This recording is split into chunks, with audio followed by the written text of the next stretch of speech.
Okay.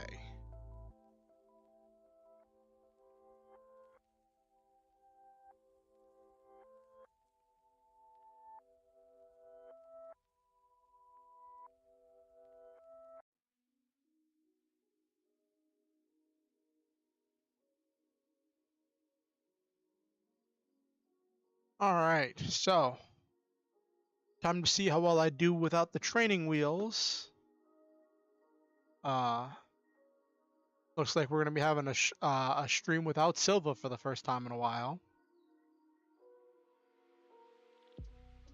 That should be okay. You let people know that my stream is live.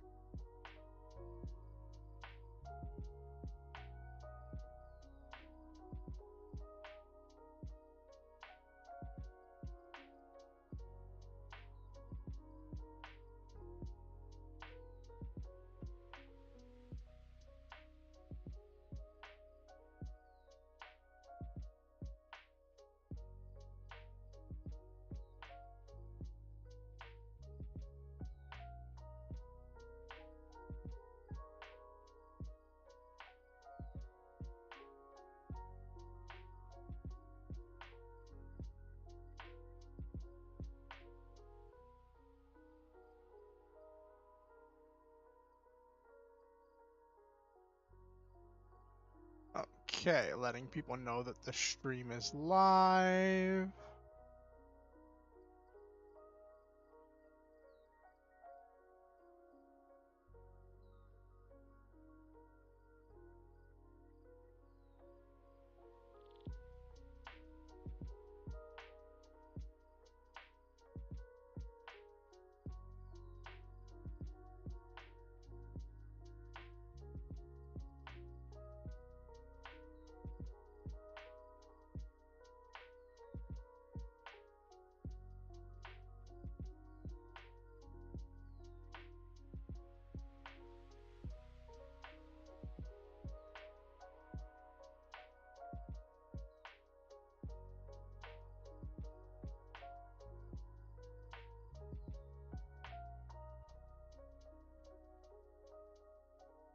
Alright, I have let people know through my normal thing.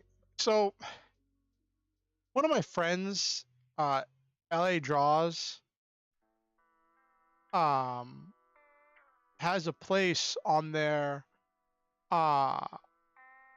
on their Discord for people to share when they're going live and really encouraging people to uh, self promote themselves within reason. And sometimes I wonder if I self promote too much because it seems like I always see my own stuff, and I don't know if there's some unspoken rule where you're only supposed to promote once a week or whatever. And I'm only rarely able to make it to LA's uh actual streams. So sometimes it feels like I'm kind of mooching off of that community. I don't know. It's a weird feeling. Anyway, I have let people know that the stream is live. Let's hop into just chatting. Okay. I updated my VTuber software because I use VMagic Mirror and an update came out for that, I guess, recently. I'm really debating dropping. Oh, hey, Nekomaji, good to see you. I don't know if you heard, but we might be down a Silva today. I hope you'll still stick around, Nekomaji.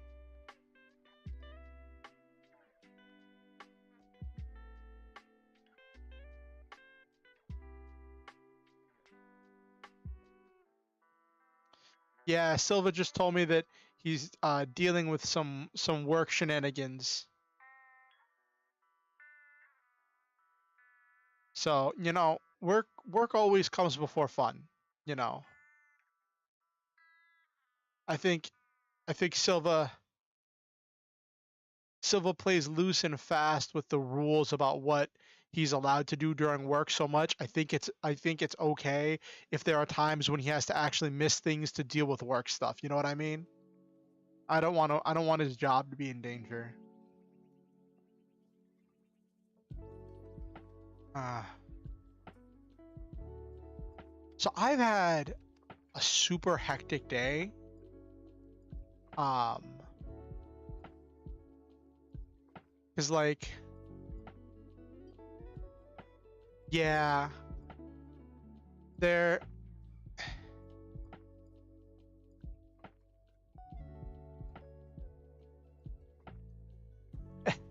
A wild Silva appeared. Are you sure you're allowed to be in here, Silva? Thought you were busy with work stuff.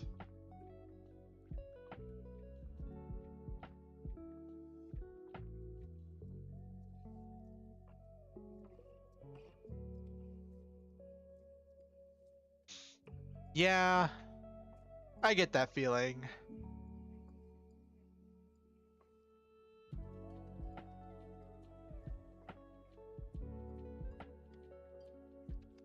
So I was just about to tell you all about my day. So last night I watched Critical Role. Oh, okay, Nakomaji. That's really nice that you're clipping stuff for.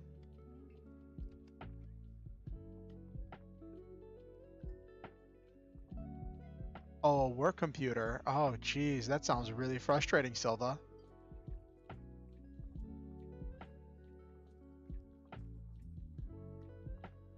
So everything started when I was watching Critical Role last night, and I keep my computer in a basement. It gets kind of cold, and I was wearing shorts. And like Critical Role was this deep, emotional, gut-wrenching, um, almost traumatizing session of Critical Role, right?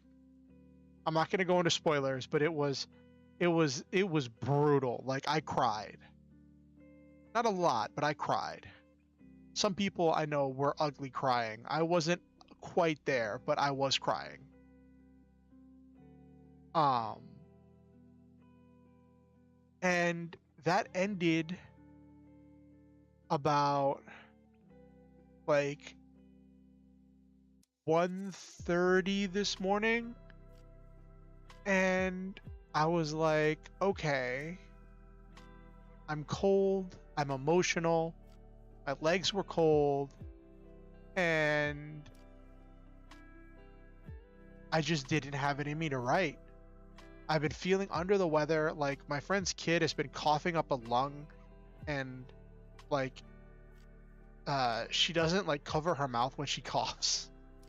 But she's also a little kid, so like you have to, it's the thing with little kids, like you can't get mad at little kids for not doing certain things because they haven't learned them. They haven't had time to develop those. Okay, Silva, that's fine. That's fine.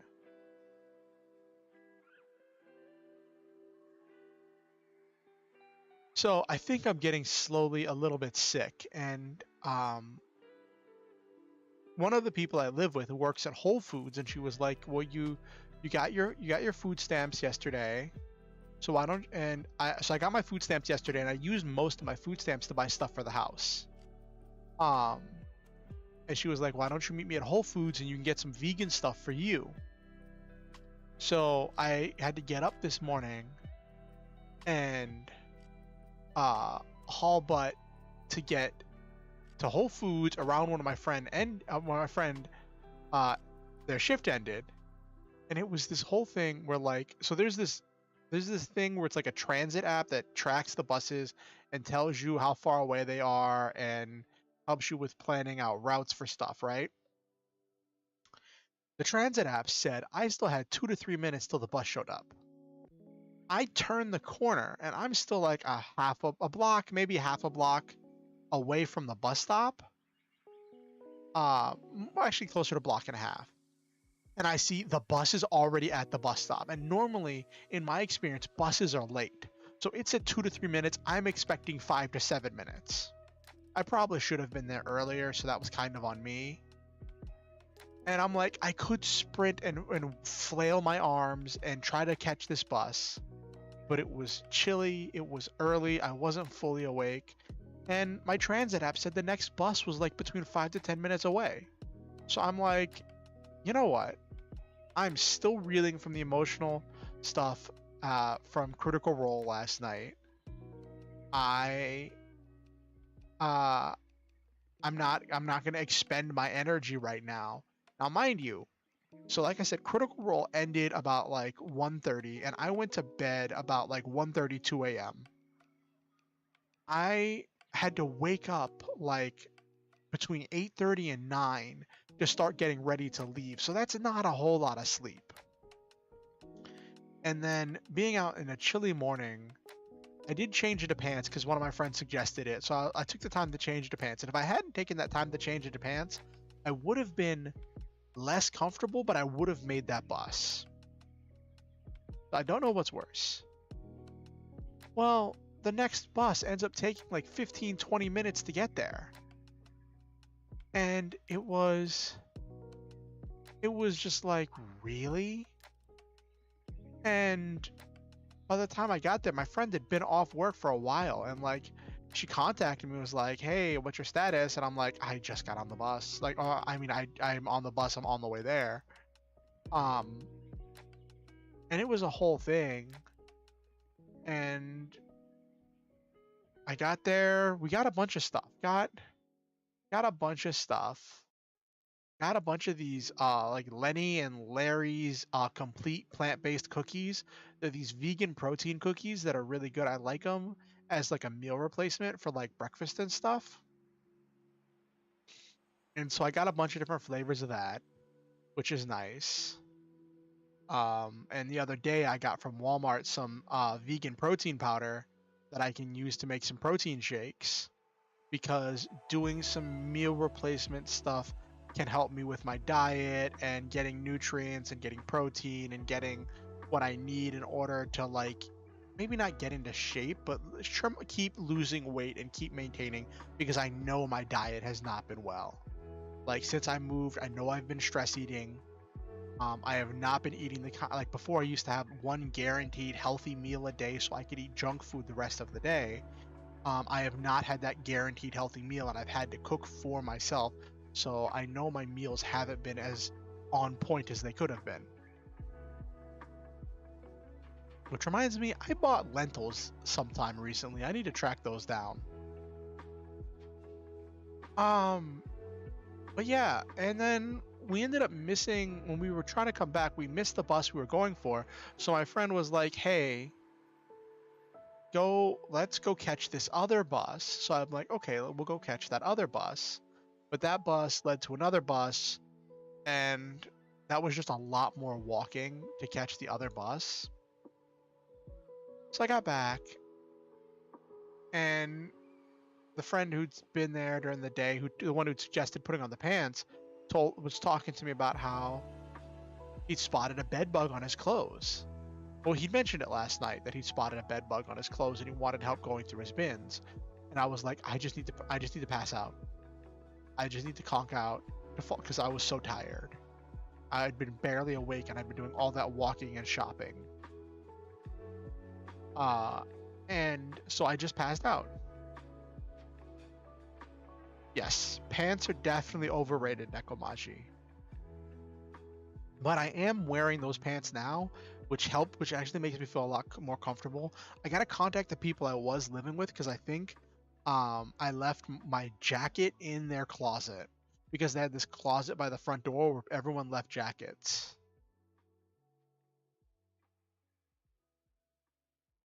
Actually,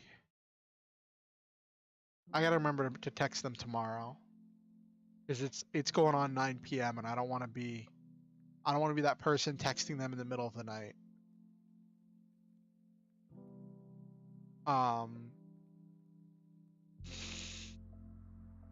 But I'm thinking I'm gonna keep a pair of like thick pants and a jacket downstairs to wear while I'm using the computer, so that way I don't get this chill when I'm down here.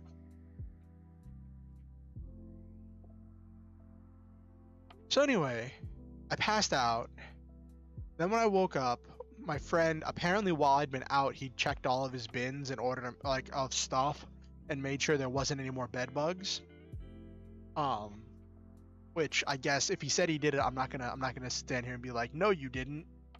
But he said he did, so I'm gonna trust him. But he needed to run to Walmart to go pick up some medication for people, and I'm like, I'm feeling sick. I need vitamin C, and I cannot safely drink orange juice. Um,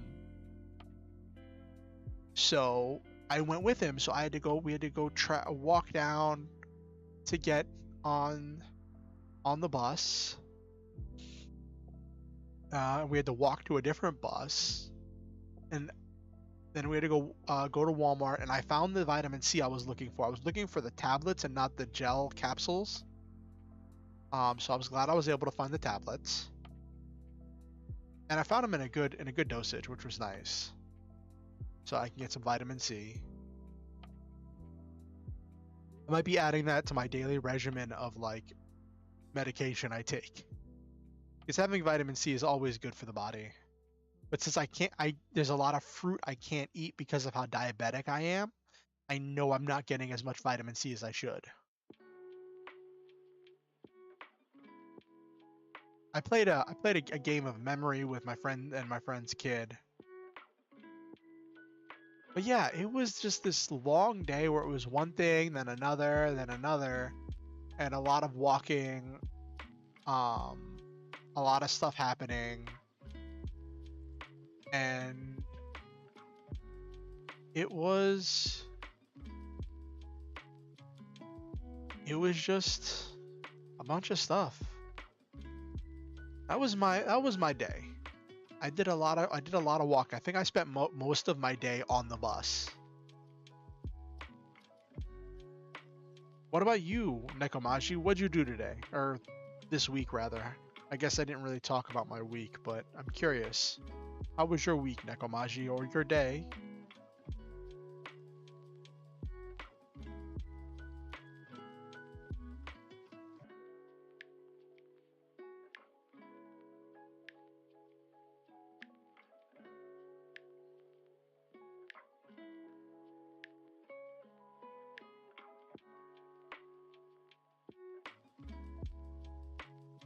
Oh, Hattie did a subathon. That's exciting. I'm happy for her. It seems uh it seems a bit early for her to be doing a subathon, but that's exciting. I'm happy that she's on that grind. There are some days I really debate um moving back to Twitch. Going until Sunday non-stop. That's intense. There are some days I really debate moving back to Twitch because that's where I can monetize. I'm at the size, I have affiliate on Twitch. So, um, with the community that I have right now, if I took that community with me to Twitch and I was okay with my streams not being saved or recorded in playlists, um,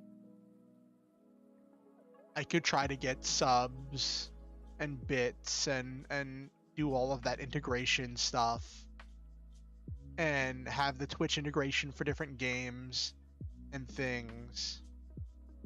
But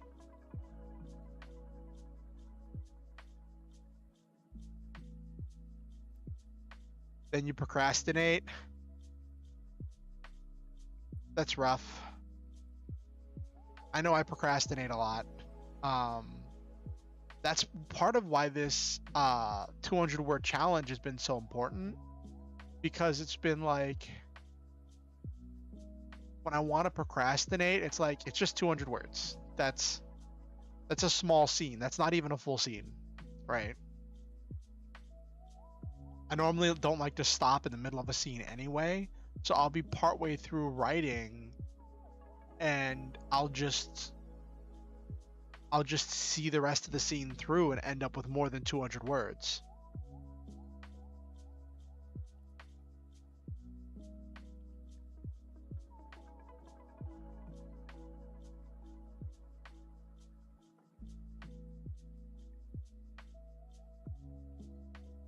Oh, tell me about your OC, Nekomaji. What's this OC you've been working on?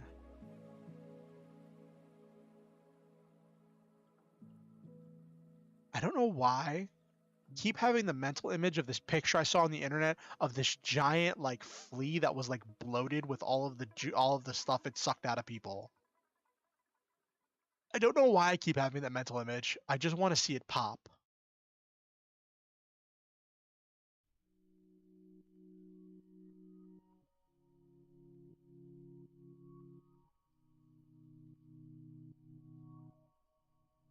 I had a conversation with my friend at Walmart today where like we were in line to check out and the person in front of us had these LaCroix like sparkling water things. My friend's like, you should check that out and see if you could drink that. And I'm like, I had to explain to him, like, listen, I'm good. He's like, well, just so you don't get bored of stuff. And I'm like, listen, say someone currently living suit of armor transported to the modern era with a humanoid form. Ooh, that's nice. A living golem. So it has a human form. So it gets to be a real boy. So it's kind of that Pinocchio, but then it could turn into a suit of armor if it needs to fight in a modern era. That's interesting. Um, is it a specific type of suit of armor? Like, is it a European suit of armor? Is it like a Japanese suit of like samurai armor? Like, what type of armor is it? I have a deep interest in golems. Um, but yeah, so my friend was like, "Are you sure?" I'm like, "I don't get bored of things easily. I can do the same thing over and over again and not get bored. Like that's how I function." And it seemed like it just didn't compute. Um and he's like, "I've never met anyone who could," cuz right now most of what I drink is tea. I drink unsweetened tea, and he's like, "I've never met someone who could just drink tea and not get bored." I'm like, "I'm not just drinking tea. I also drink soy milk. I drink water." On online, made a character rather than did some massive edits to humanoid pics for her human form. Ooh, that's exciting, Nekomaji.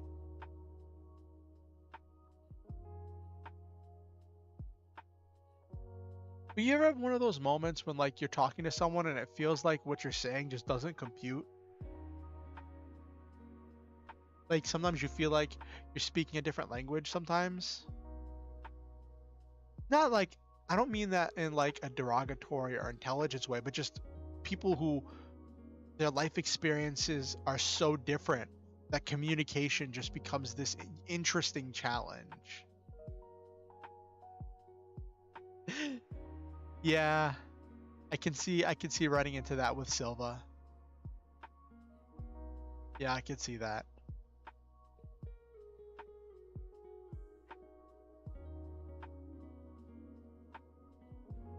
Yeah,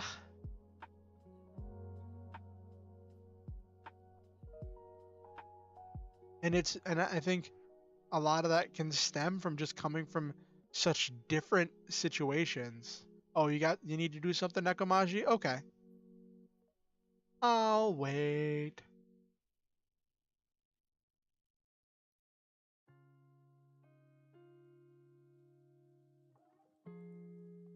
My friend who was talking to me about the LaCroix water is who was shopping with me at Walmart today was like,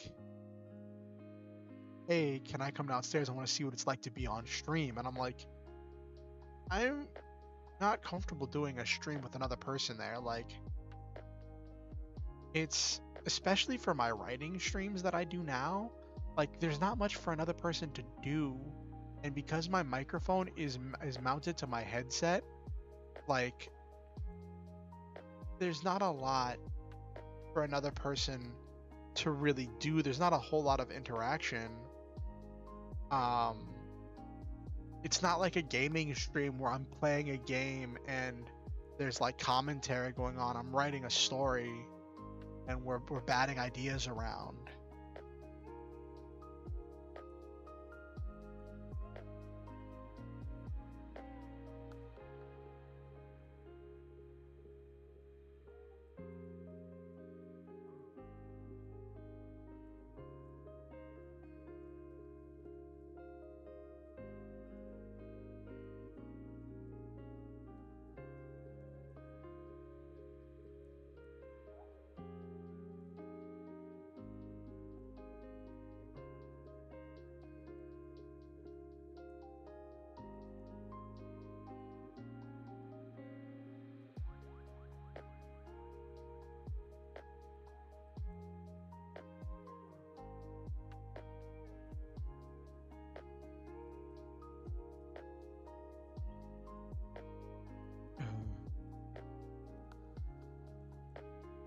So my week has been interesting. I've been dealing with a lot of stuff, and like my mom called me the other day,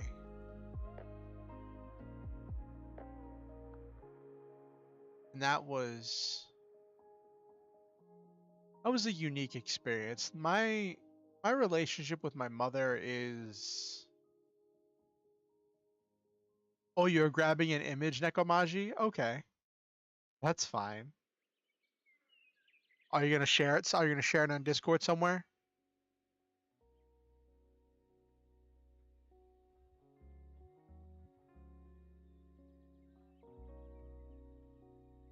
You could share it on the writing corner since it's an OC you're writing about.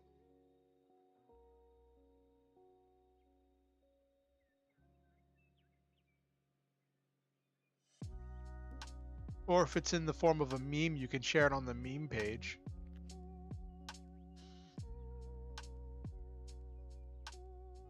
But yeah, so earlier this week, my mom called me, and it's rough because things between my mother and I are very strained. Um, Whenever my mother has called for me and asked me to do things, asked me to help her, asked me to jump, I've always said how high. I've come running. I've always been there for her. But whenever I've asked her for anything, there's always been excuses and that's fair, Nekomaji. You can give credit to the author in the when you share it. If you know who drew it, you can give them credit. Link their page or whatever. But like, so I've only really ever asked my mom for help like once, and she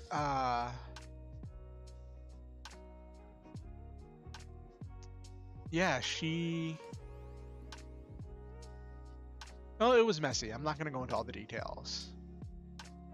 Um, and since then, it's had this strained thing. My mom and I, we fought for a while. We're very hard-headed. We're both very similar, and it was this like I always had this understanding that after I tried reaching out to my mom for help and things got messy, um, I always had this understanding that I couldn't go to my mom for help. And it was really hard when we were Facebook friends, where like I would be struggling to eat, I would be struggling to keep a roof over my head, I would be struggling to make car payments, I would be constantly struggling in order to survive. I would see my mom posting about going on a cruise to another part of the world or going on some kind of a trip to like I used to say she goes around the world, but she doesn't. She goes to different vacation spots. She's been to like Italy and other places around the world. But she's never gone on a trip all the way around the world, but you know what I mean. And it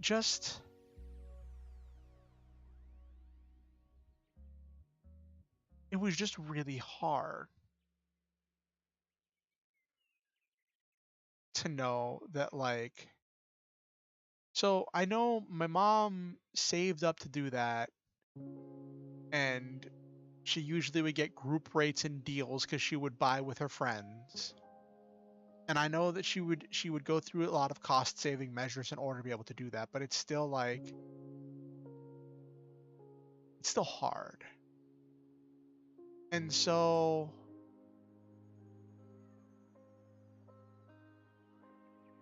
that came to a head when I realized that I can't really ask my mom for help because she's going to be spending her money on something else. Um and my mom called me and she knows that I'm currently in the reassessment or whatever stage for my disability proceedings, and that I'm going to have to attend a court case for my whatever assessment. I always forget the name.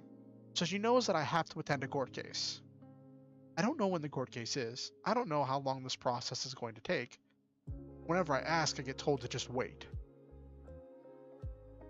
So currently, I'm just trying to survive and stay afloat while I'm waiting for my court case that will decide whether I get disability benefits or not. And I'm hoping that my lawyer that I hired will be good enough in order to resolve this effectively. And then my mom called me, and she tells me that she needs help cleaning up and readying readying the last room in her house so that way she can rent it out and get more money.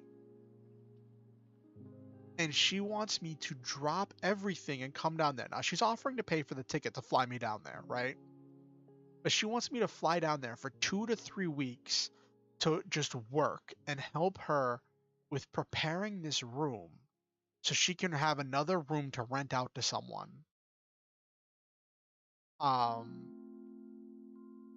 And she wants me to just stay until I find out when my court case is, and then she'll pay for a ticket to send me back. I have no idea how that timeline's going to work, and that would involve like putting my entire life on hold for 3 weeks to help her make money. And I would be seeing nothing out of it. And if I'm out of the state for too long, the benefits I am receiving, my temporary disability, my food stamps, all of that stops working if I'm out of the state for too long.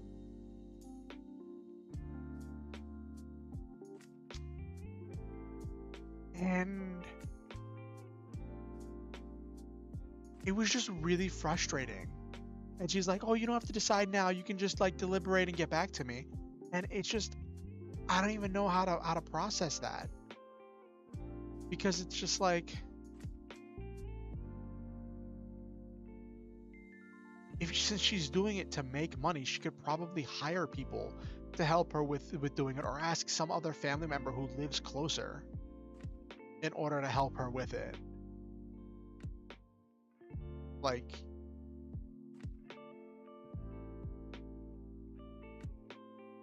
it was really hard.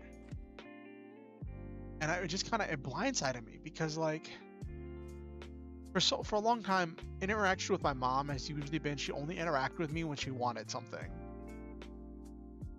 or sometimes if she just wanted to complain at me. And I've been trying to like reach out and like interact with her in ways that aren't just me complaining at her, where it's me talking about my day.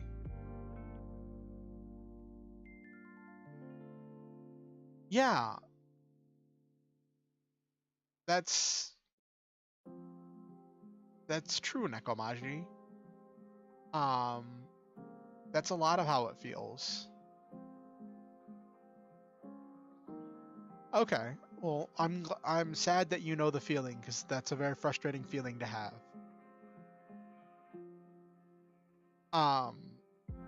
But it's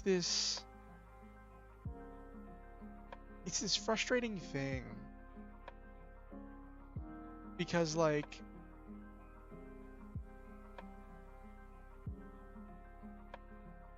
yeah,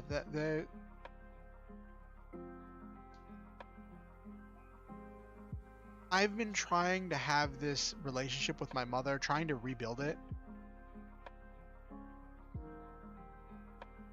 Byakuya.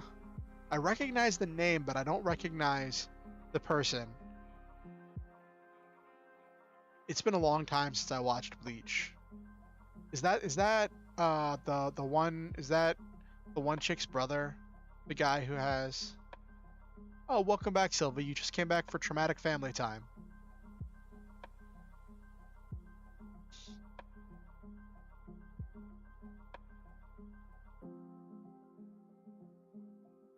Yes. Okay.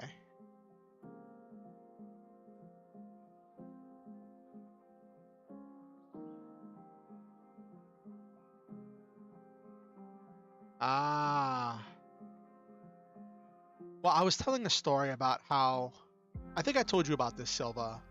Like, my mom reached out to me and wanted me to drop everything and go to Florida to help her prep a room in her house in order to be able to rent it out to someone. And even though she knows that I can't really leave the state right now. Now she was like, I can pay for the ticket, but that doesn't deal with the fact that like so many of my benefits will start to trickle off or get cut off. Like the little benefits I am receiving will start to get cut off if I'm out of the state for too long. Um, and I was going somewhere. I had a train of thought. But then my train left the tracks. You saying that's Byakuya? Yeah, that's rough to have family like that.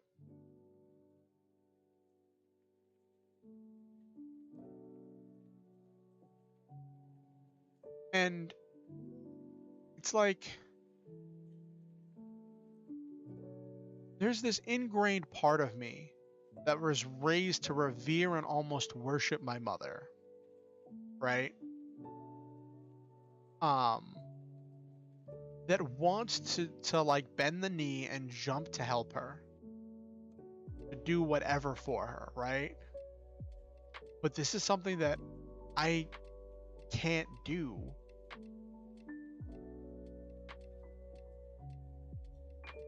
And at first I was like, maybe I could make this work for me. Pick up the computer that Silva's building for me, bring that with me some kind of way.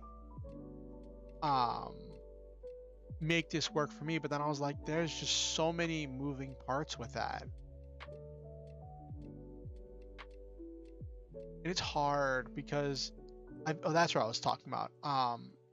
I've been trying to foster a better relationship with my mother and calling her with good news, calling her to talk about my day, calling her like I called her a couple weeks ago to just really catch her up on what's going on in my life and explain what's been going on. I've been trying to have open communication. I refriended her on Facebook. Um, Even though I don't really go on Facebook anymore. I think I post more as Oriansenshi than I do as my civilian persona.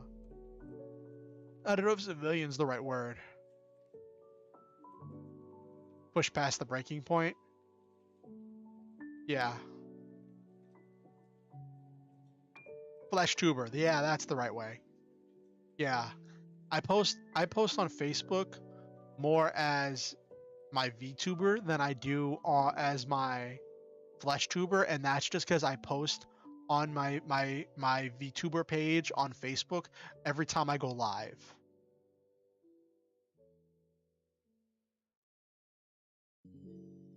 Um, and whenever I re-added my mom, it turned out she didn't even realize I'd unfriended her. She thought I deleted my Facebook. And I didn't have the heart to explain why I had unfriended her and why I'd been mad at her because I was like, you know what? Let's let the past settle for a little bit and see if we can move forward and build a new relationship together. And then when my mom called me and she's asking me all these pointed questions about my disability case, and then I'm like, at first my first question was like, what do you want? I didn't say that. That's what I was thinking. Then I stopped myself and I'm like, hey, maybe she's changed too. Maybe she's just really interested. Maybe something finally clicked in her head and she realized how important my situation is. Or maybe she has some resource or something that she can try to, that she found out about that could try to help me or something. Well, I didn't really think that she had anything to help me, but I just thought maybe she's just really interested. And then the other shoe dropped when she's like, I need help.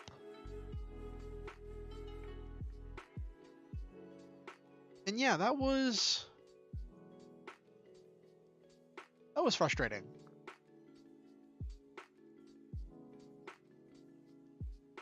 It was kind of the capstone of a really frustrating week.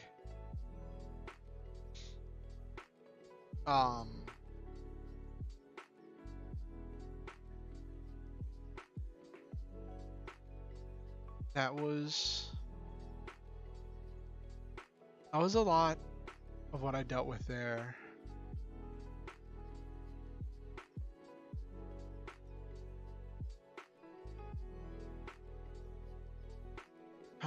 I know that feeling, Nekomachi. I probably should have led with that. And maybe I just have to admit that that's the only relationship I'm ever going to have.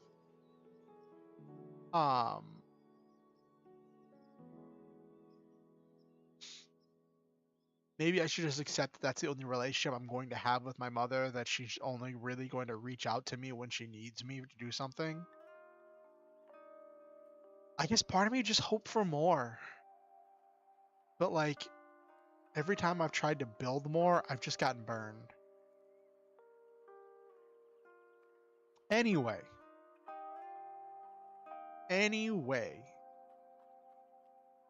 That was depressing and not a very fun note. And we're about positivity here, but also we're about reality. Because you can't be so positive at the expense of acknowledging the real world. Because positivity without acknowledging reality is just delusion. Well, it's good that you've built up that response, Nekomaji, that they know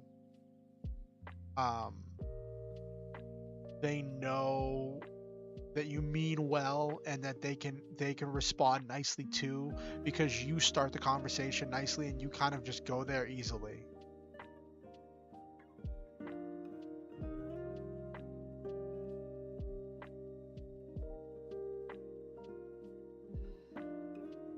I'm gonna try a different transition this time, see if it looks any different. Okay.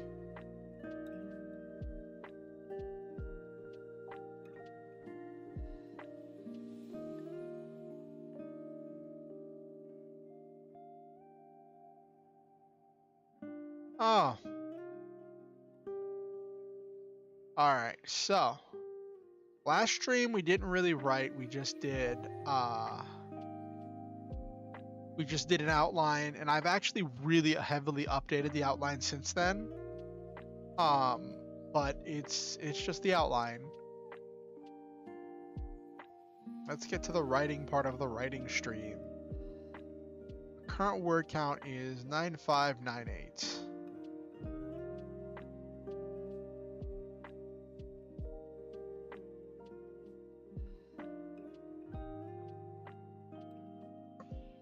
So, let's go over what's been happening recently in the story.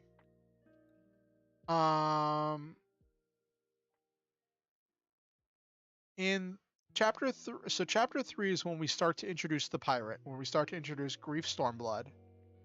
And I introduced Grief in a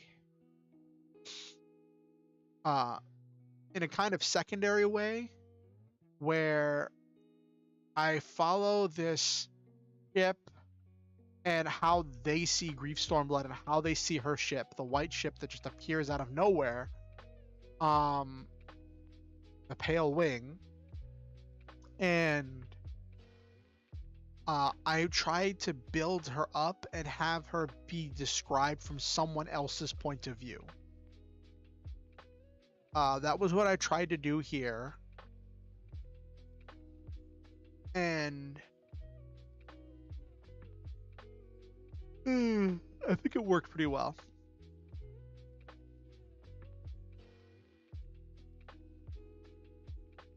But then the reference here is that I intentionally left the captain unnamed and the ship unnamed to make this reference The unnamed captain of this unnamed ship fell, soon to be forgotten in history. Just another statistic used by cannon makers to sell more weapons to merchant ships. Another poor soul lost at the hands of the deadly pirate Grief Stormblood.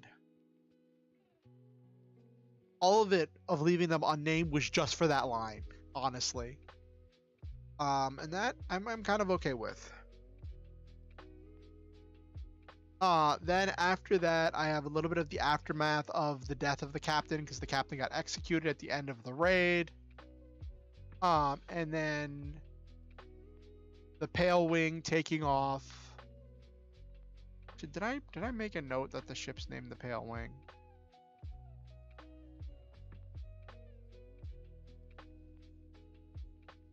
Yeah, I did make a note that the ship's named the Pale Wing. Okay.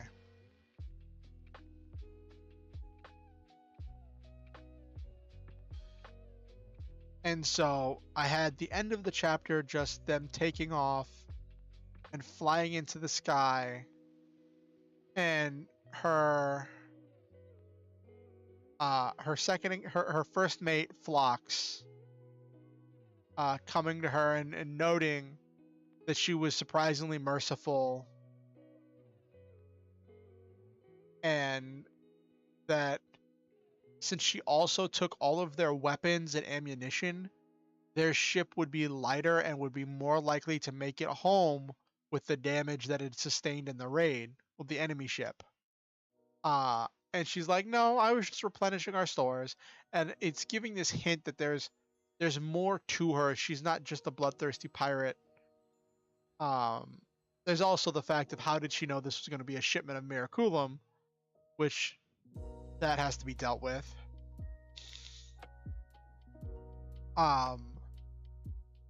And so that's that chapter. And then the next chapter is called Damus, which is the name of the floating city that she lives on.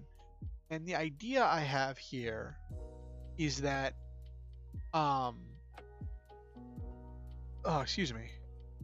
everyone in this city was previously at some point a member of Grief Stormblood's crew.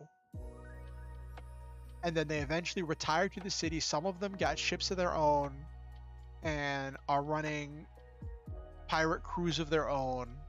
But everyone in the city was at some point a member of Grief's crew. So some of those people who've retired or left Grief's crew have formed their own ships.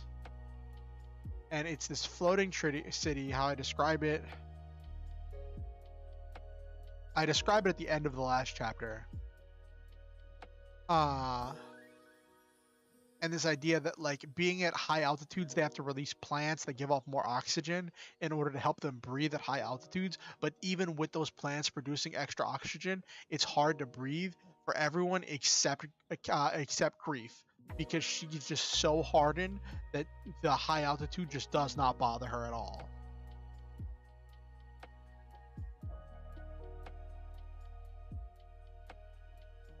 And so we described the massive floating city. Massive floating city. It was held aloft by thousands of float sacks. It had a massive tree at its center, with its branches and leaves forming the roof of the entire city. The canopy had been parted in a specific place with just enough room for the Pale Wing. So it's this giant tree at the center, and then where the roots spread out is where the first floor of the city exists.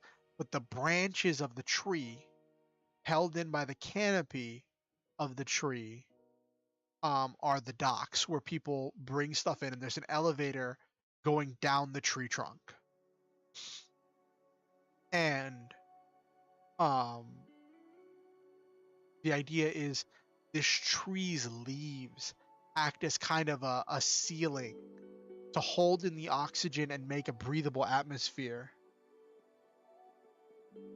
Yes, Silva, it's a treehouse, except this time the treehouse is flying.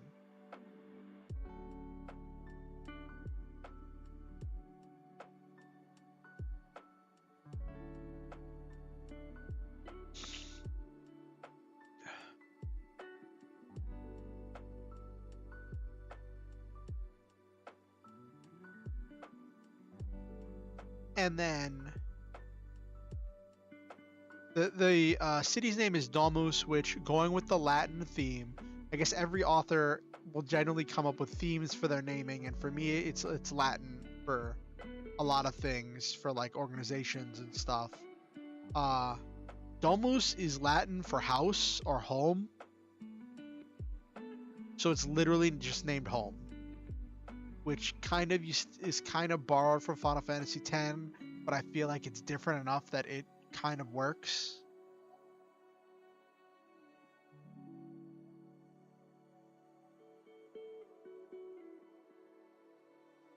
Yeah, they did have Transformers.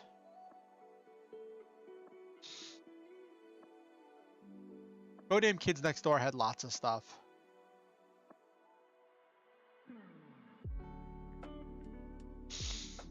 And so, what's happening here in the first part of the chapter is that while the ship is being unloaded, Grief leaves and heads down into the actual city.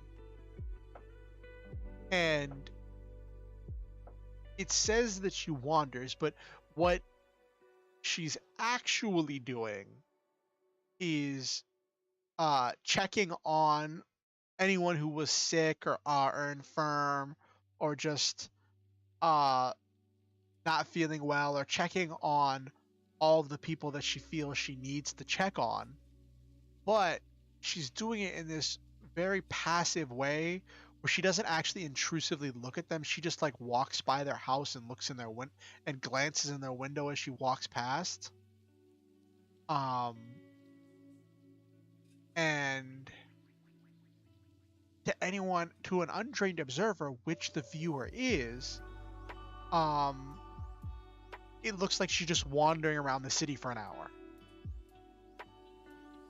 Which, I'm not sure how to reference it, how to fully bring that reveal.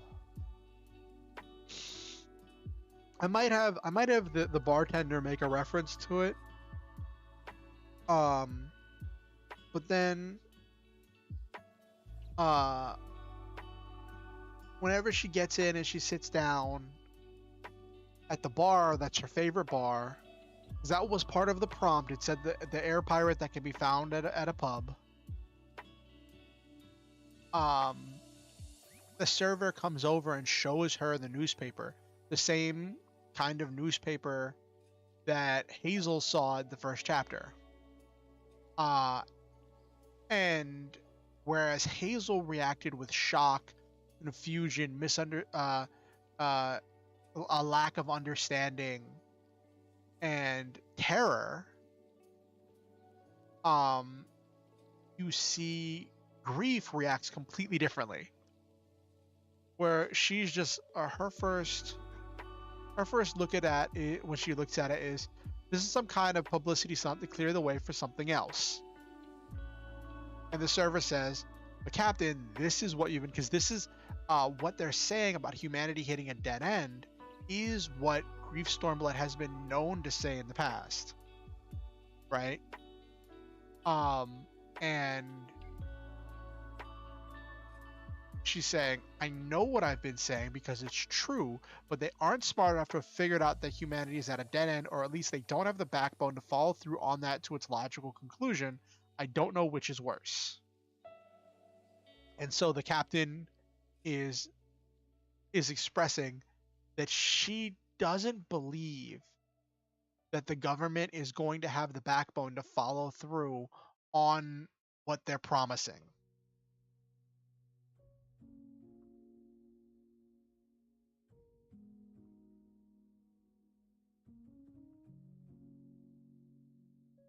So this isn't quite the call to adventure, but it's the intro.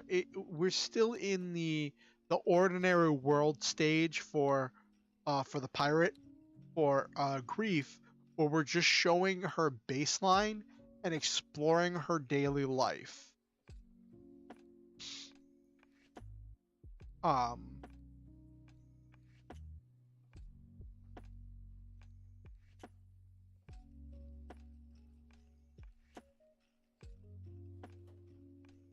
So now that we've got you caught up, and she says, just leave me be and leave the paper.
Money is a weird word.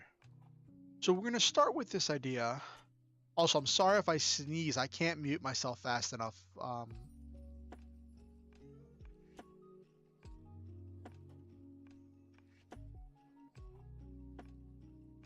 Terrified server left the paper on the table and went to go see another customer. Customer is a strong word to describe them. Nothing in this city costs money.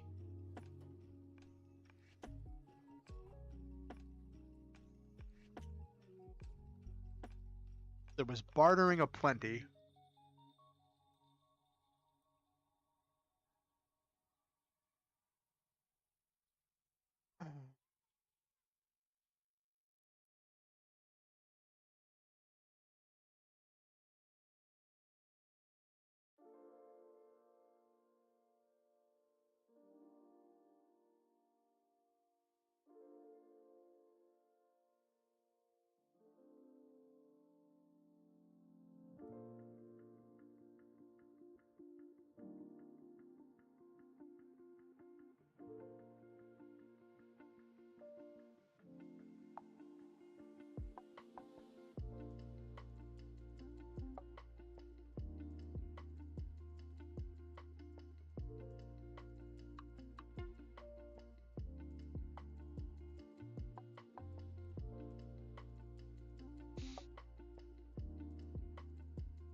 So I'm just pulling some random names out. I'm not doing the plant thing for these names because these are some throwaway names I'm having.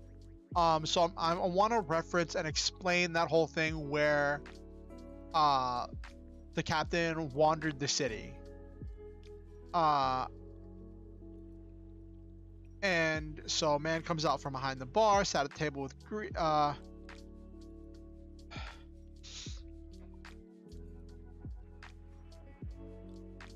it says, "How were your rounds?" Grief looked up from the paper, stared at him in silence for a moment. Georgie had a broken leg. Liam is having trouble adjusting to city life, and Dunner.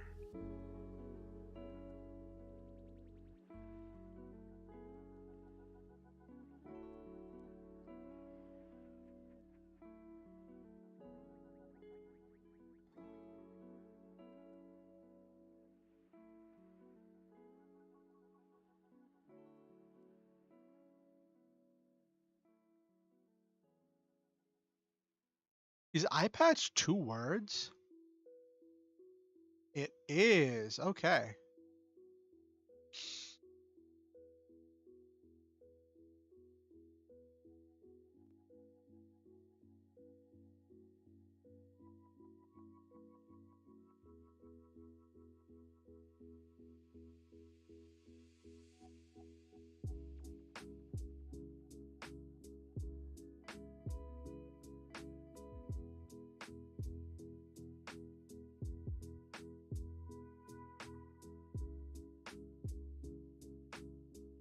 I don't like this sentence.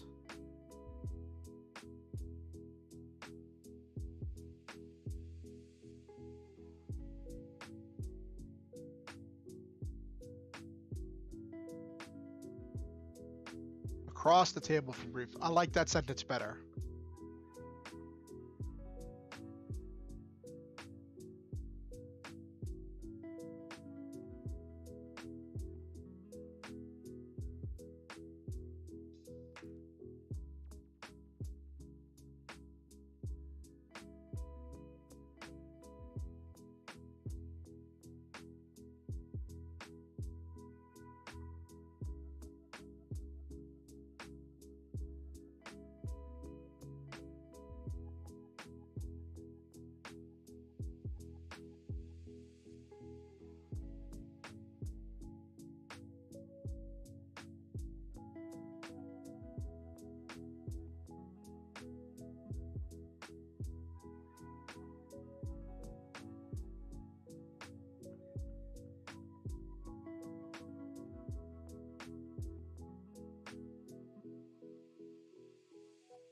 So the purpose of this was literally just as an exposition bot. Um, to explain what the wandering was about.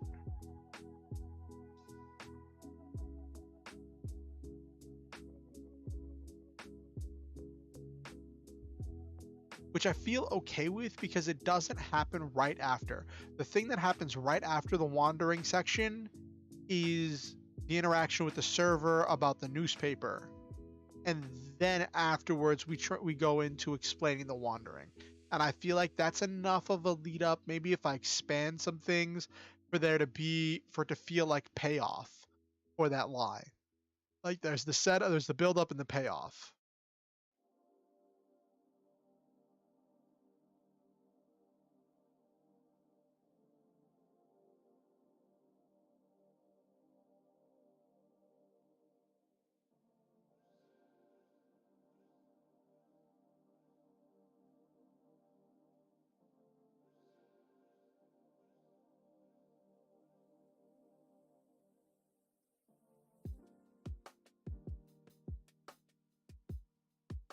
It's really annoying because I feel like I have to sneeze.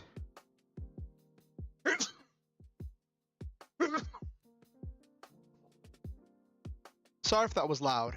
I tried to move the microphone away from my face.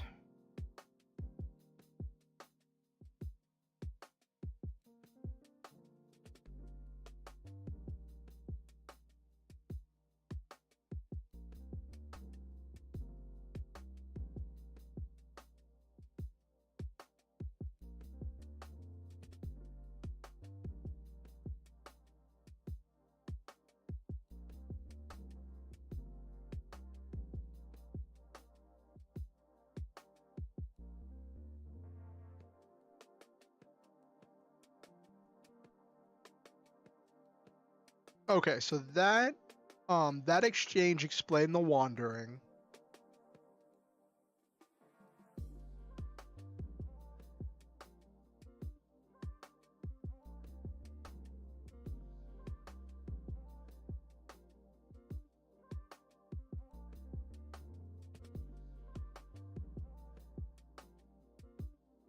The bar she's at, her favorite bar is Sky's End Bar. Let me make a note of that so I don't forget that later.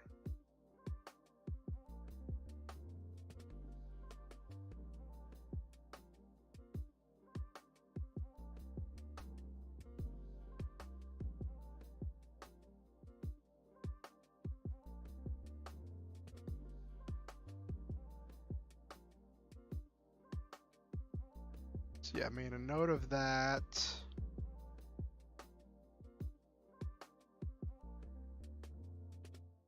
Okay, so we got some narrative payoff there.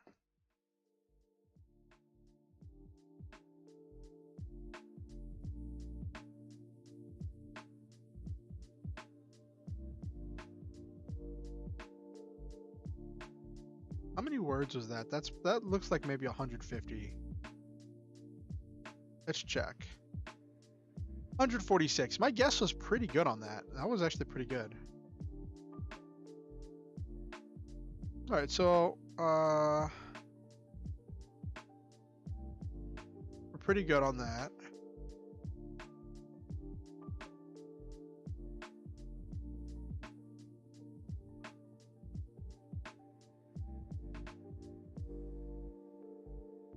So that's 146. Let's add that to the word count. 6 plus 8 is 14. Carry the 1.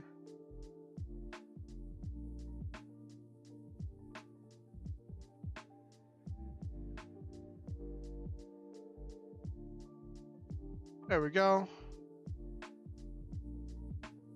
That's the current word count. Not bad.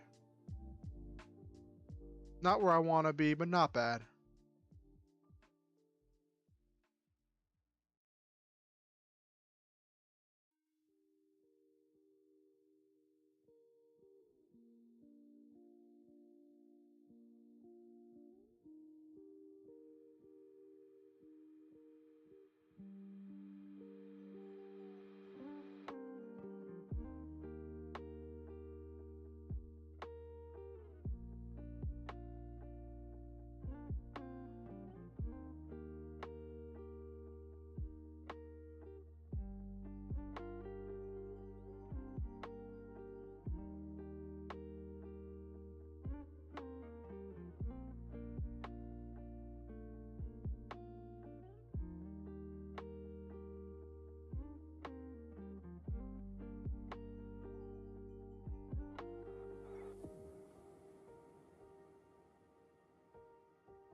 I don't know if I should capitalize captain because they're using it as a proper noun.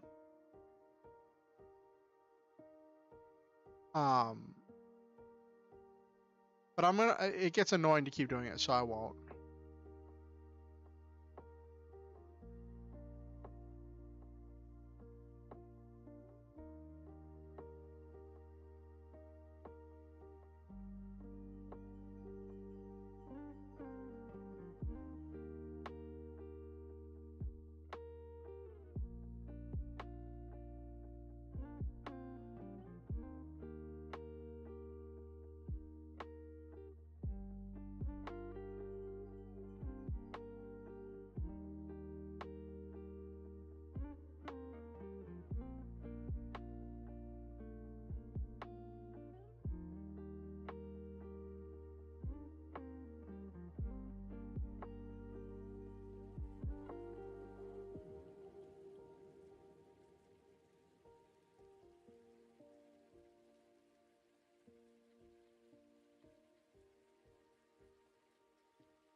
So then, in this exchange, as they're discussing this, um,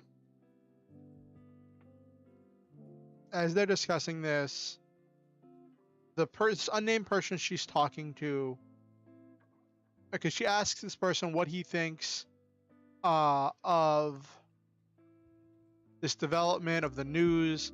He says that he thinks that the rest of the world is starting to see. Let's actually, let me say that the rest of the world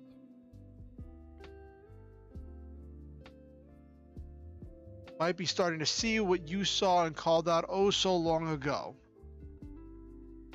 So, the idea we're going with here is that Grief, in her youth, saw humanity had reached a dead end. It was motivated to change it and wanted to call that out in the world, and was taken in by Rosicrucius' promise that an economic revolution would end the deadlock and lead to uh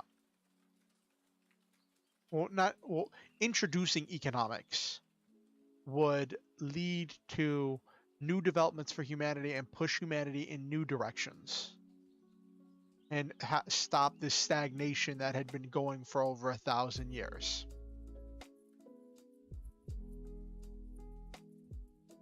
But from Grief's perspective, after she was cast aside after the revolution, even her legend was tarnished and washed away. And she watched as, instead of leading to a revolution, they just used it to line their own pockets with resources and goods. She's just lost all hope in anything succeeding where she feels humanity has failed.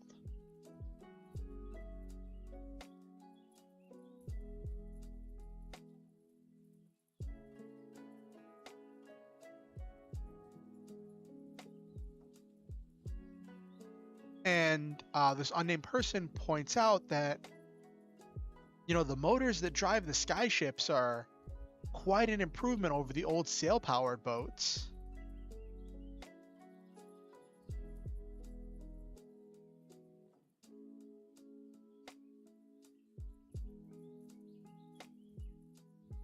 $240, still got a ways to go.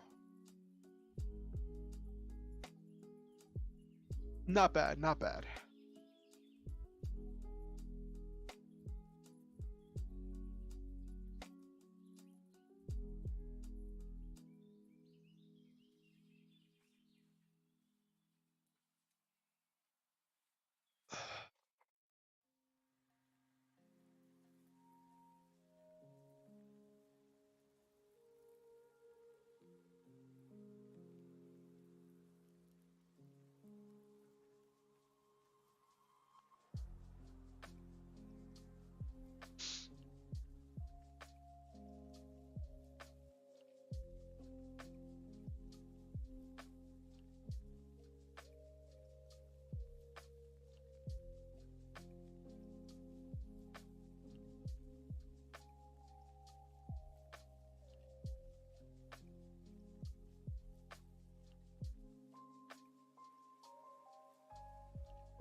Well, finish my computer, Silva, and then we'll talk about me playing Final Fantasy 14. How much is Final Fantasy 14 per month? Oh, you're working on it, Silva? Okay.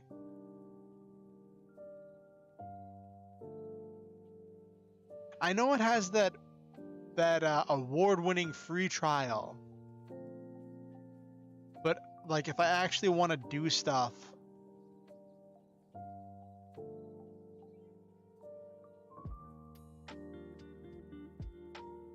Okay, where do you get the time cards?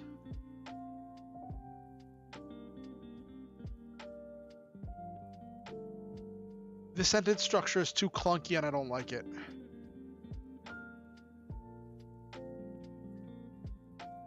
Interesting.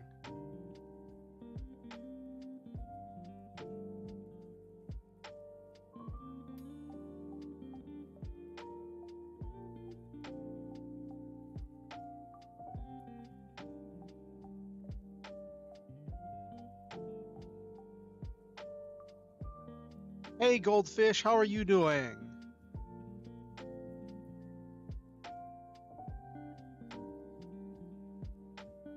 So right now I'm writing a set of dialogue and a scene on the floating city where my air pirate calls home. And the thing that is important about this floating city is that, for one, at its center is a giant tree, and the city essentially exists in the roots of the giant tree. And their dock is in the top of the tree, the branches. But also for two, every person in this city at some point in their life was a member of Grief Stormblood's crew. Grief Stormblood is the air pirate.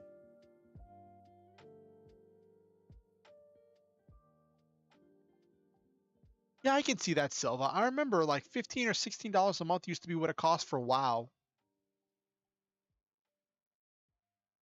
So that's about what I expected. Is it more expensive if you buy a single month?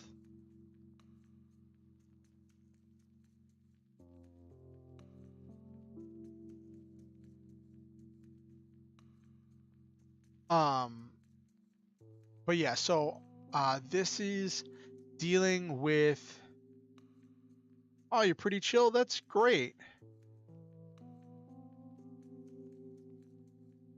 Okay, Silva. I'll probably look into it at some point.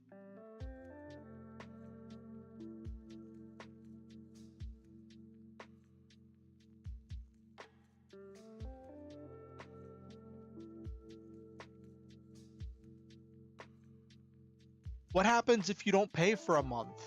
Can you just not log in? Are your characters deleted? Like what happens?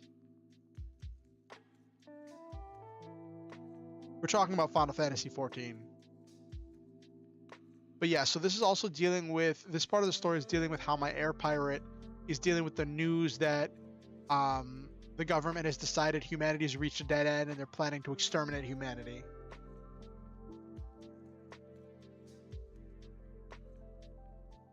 You just can't log in. That's interesting, Silva.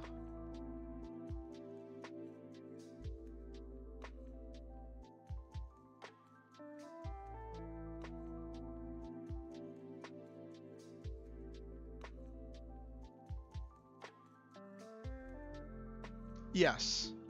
So that's a core part of the story is that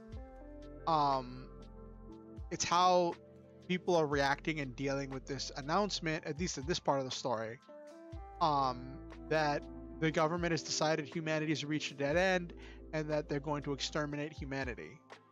And how different factions react, deal with that, and then the unfolding chaos as the government tries to make that happen, and a lot of people try to stop them. Some people try to help them. It becomes an important part of the plot.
So, actually, one of my viewers. So originally, my original plan was that the government would just be this uncaring, unfeeling monolith that had just given up hope on humanity. But one of my viewers suggested this idea that I really liked, that um, the government instead be trying to take their chosen faithful, 10% of humanity, and have them survive the extermination event in order um, to rebuild society in their own image.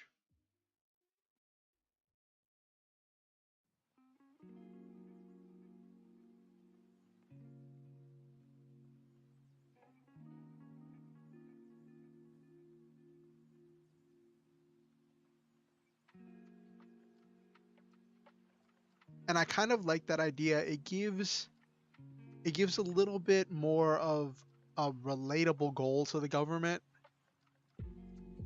and it gives me something to build off of. The thing is, I just have to demonstrate it.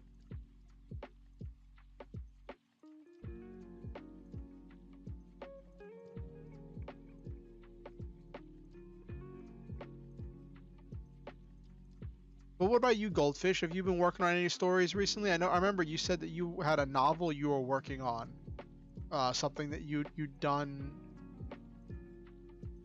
uh, some kind of fantasy novel you were working on, Goldfish.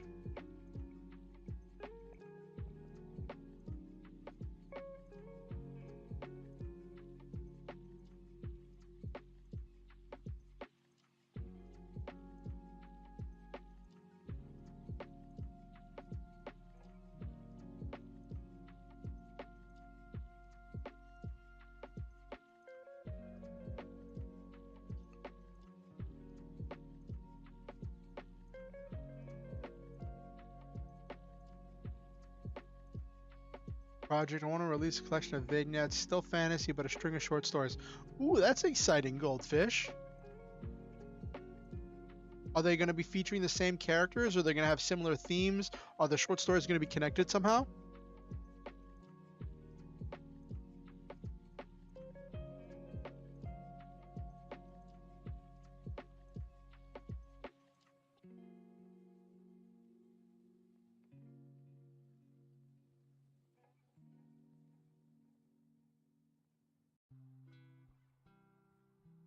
Ooh. Nekomaji, I just got the picture you sent me. That's that is amazing. So that's the image you use to base for your character. That you're the OC you're working on, Nekomaji.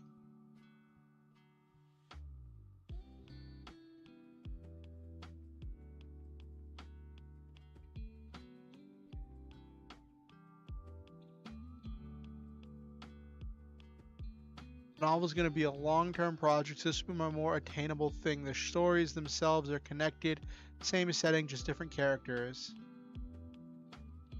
Yeah, that's really interesting. So same setting, so it helps you build the world. Now, are the short stories taking place in the same world as your novel? Like, are the short stories serving to act as world building, to build the world, the people, the organizations, the factions, and stuff that you're going to be using in your larger novel?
Ah. Is it a character you've used in like some RP stuff? Ah, they may be far apart in the timeline. Okay, Goldfish.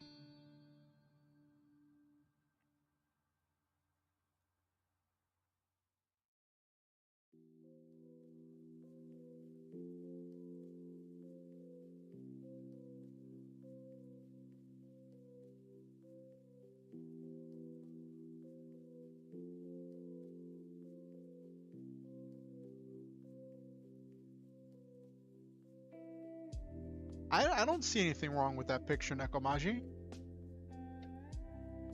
Oh, Silva's seen it before? Okay. You know what it reminds me of? That picture you sent me, Nekomaji. It reminds me of, um, the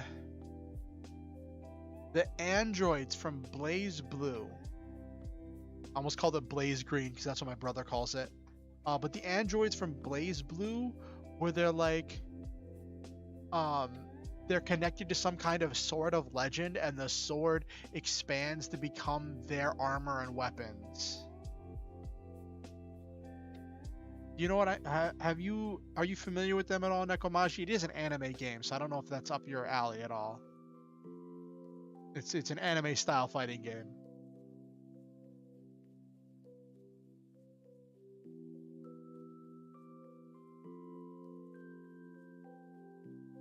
Ah, I've seen the human forms. Oh, okay.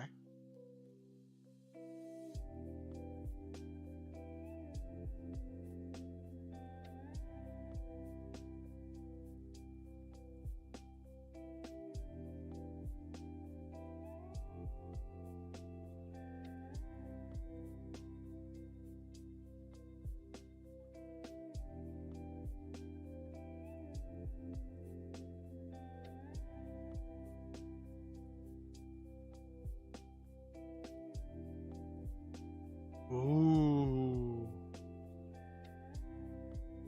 So linear in the opposite direction. But they all have different characters, but they're all in the same world. Are they connected? Is there some common theme? You might have answered this already. You said that they're all in the same world, but will there be like items, events, and things that get referenced in one from another? Like, will you be referencing something in the first story that is going to be an event that happens in like the fifth story? Is that what's going to be happening?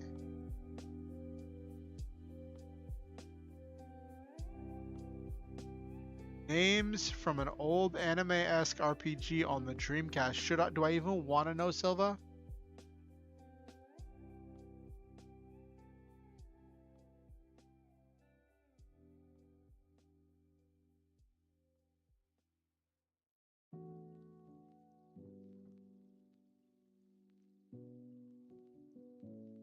Name drops are calling out events that in the first story have happened, whereas in later stories those events are impending. Oh, okay.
Oh, wasn't self-publishing trending the other day? I think I made a tweet about it, Goldfish.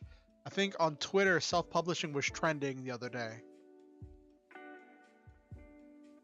It might have been a week ago, honestly. On Twitter, things fly by so fast.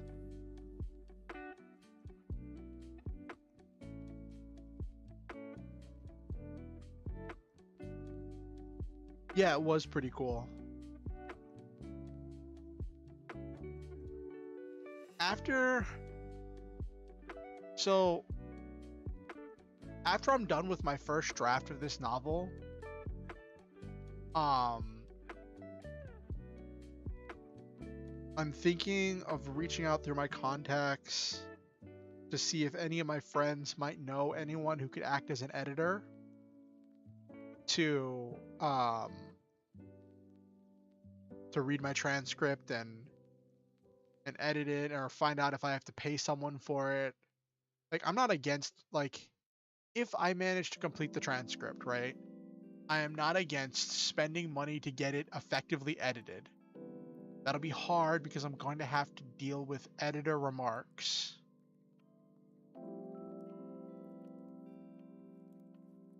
Though, that also brings me up on, like,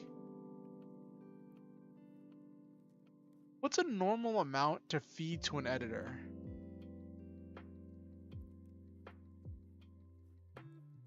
Yeah, cover artist. I hadn't thought about that.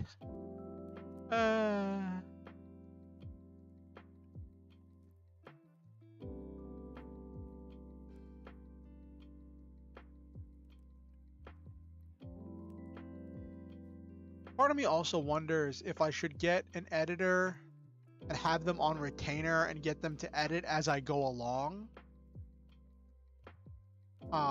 Or if I should finish the whole thing and then just dump it on an editor's lap.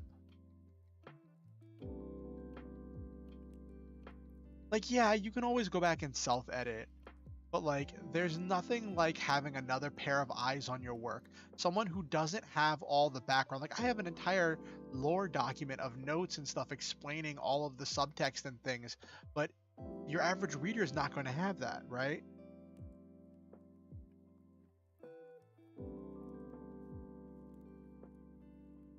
Yeah, sharing stuff is always scary, Nekomaji.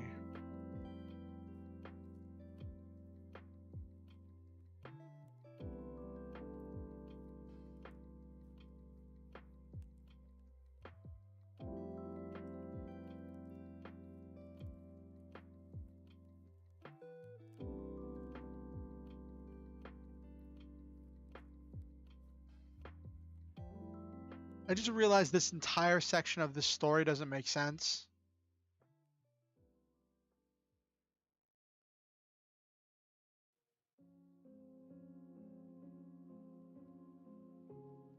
Oh, I hadn't thought about that goldfish.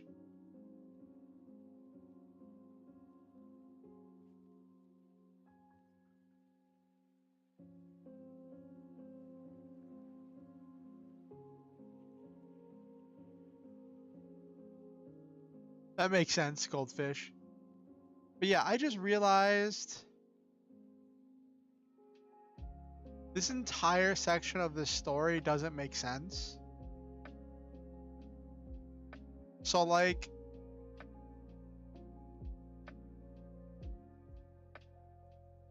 I have in this line where this unnamed person says that the rest of the world might be seeing what the captain called out so long ago, right?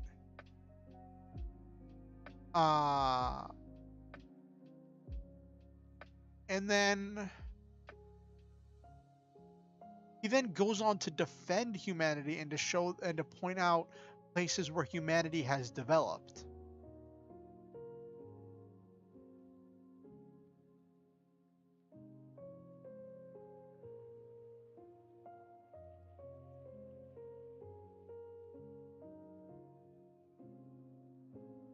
So I think I need to change this line, because this doesn't work.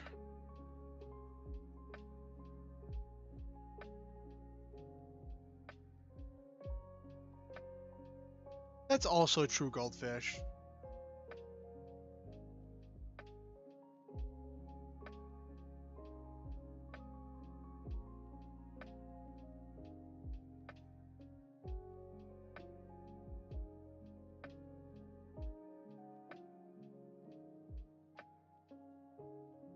So instead, we're going to change it to, I think, my good captain, that the government might be coming to agree with you. So then instead of saying that the entire world's starting to see what the captain called out so long ago, it's instead going to be saying that um, the government might be coming to agree with the captain. And then, so, but that doesn't speak to this person's actual. Oh, what'd you finish, Nekomaji? Were you working on your OC?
Oh, oh, that's definitely an F, Nekomaji. That's definitely an F.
Oh, yeah, that would have been terrible, Nekomaji.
I like that line where, like, sorry, he asks, "What do we do now?" And she says, "We do what we've always done and live at the expense of the greedy and overreaching." I really like that line.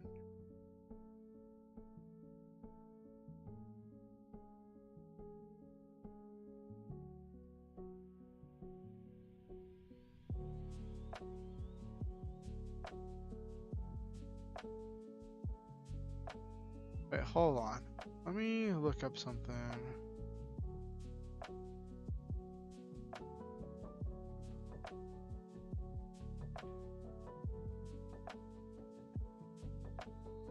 Okay, okay, cool.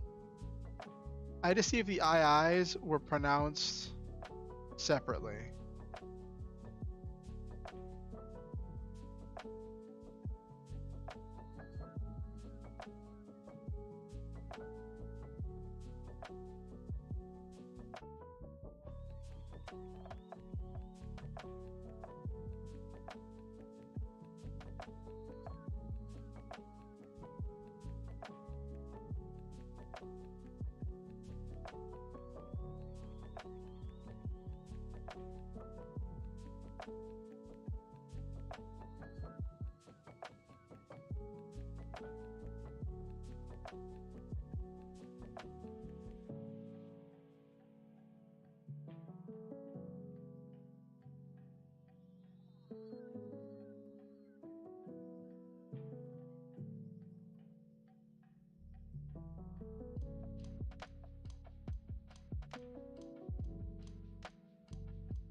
Okay.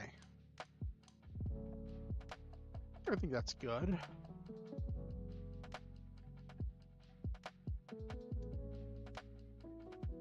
I don't think that has any narrative problems.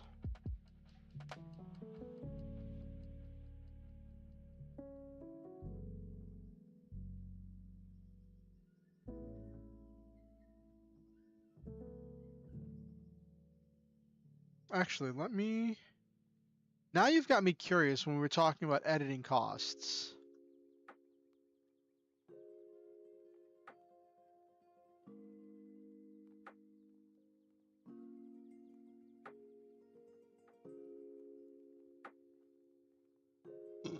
Ugh.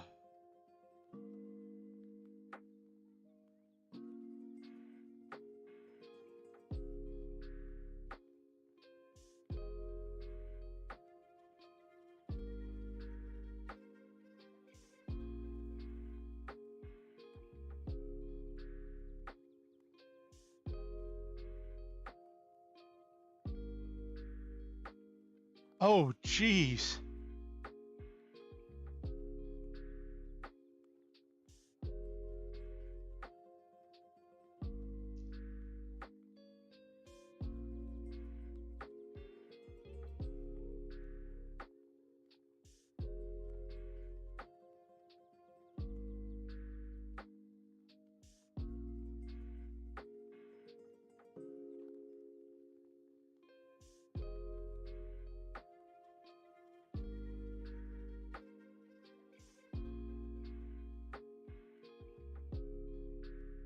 Okay.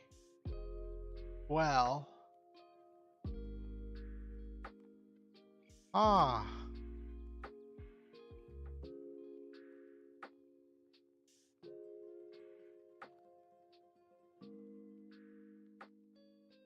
Ah, goldfish. That, you were right about the editing being the biggest cost. I just Googled it because it was bugging me. That was on a whole nother level of what I thought it was going to cost.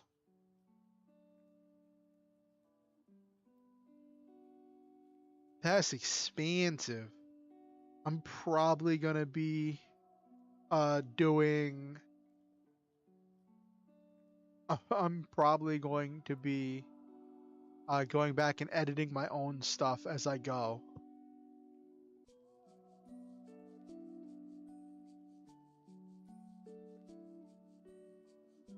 One guide I just saw when I was Googling suggested that like you should only really hire an editor for your book when you think your transcript's as good as it can be. Hello, Misaki Maho. I imagine it'd be costly as time out to read your stuff, research similar things, make suggestions, edits. Yes, time is definitely money. I think I just hadn't really thought about how much how much that rate was going to be. Definitely going to be something I have to save up for, and it's something I'm going to have to work towards. Uh, it's definitely only something I'm going to be doing whenever I'm confident that I have gotten my transcript as good as it can be. Anyway, Misaki Maho. I hope is it okay if I just call you Misaki?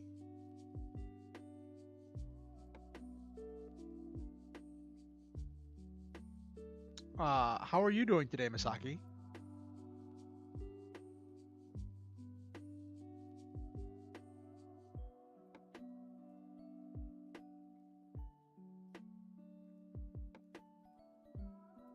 What's wrong, Nekomaji?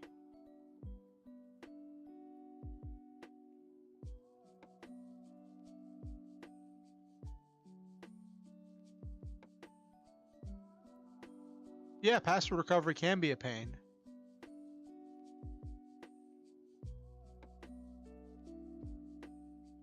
Yeah, I can see that being frustrating.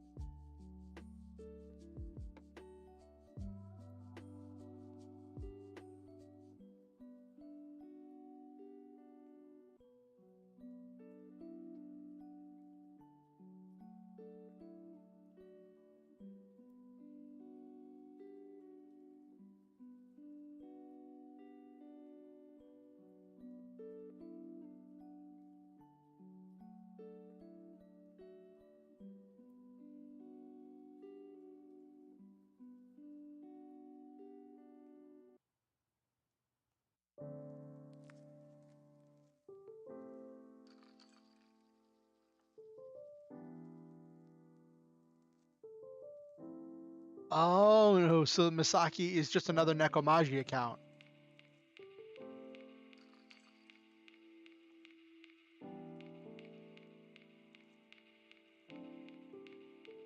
Oh, that's really cool, Goldfish. Have them sample the first 500 words.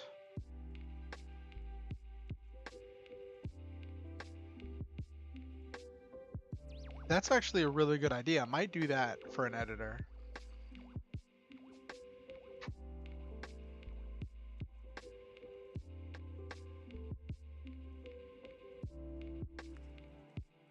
But it's definitely going to be something I have to set aside money for.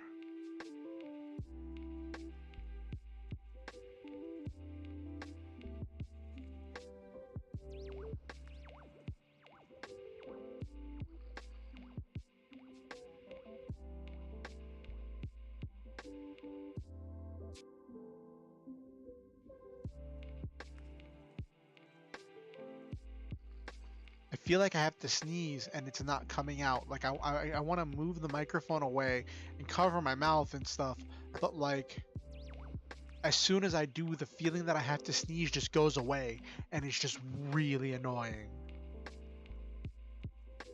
I see Nekomaji. That's interesting.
I'm making a note of something in my notes.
Okay.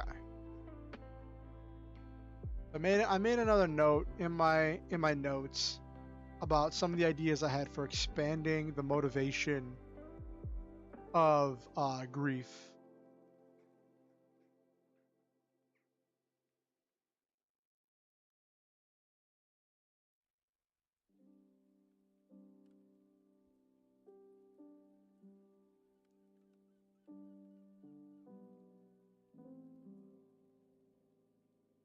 All right, so now I got to figure out what to do with her next.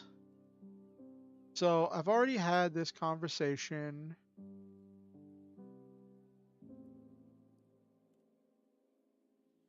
I want to show more of her.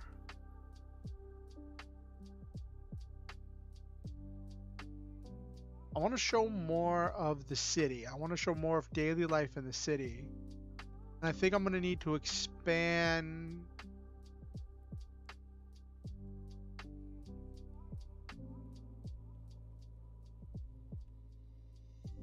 this paragraph here.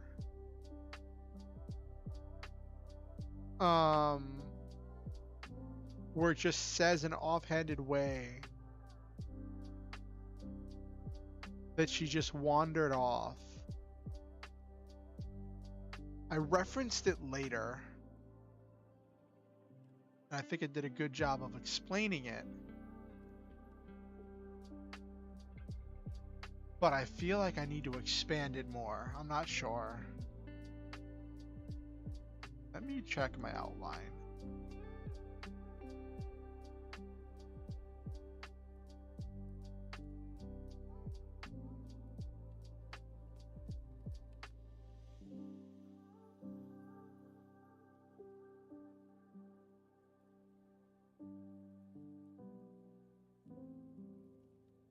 Well, the next thing to happen in my outline is that Rosa Crucius approaches Grief and tries to call her to work for them. But that shouldn't really need to happen until the rebel groups start happening.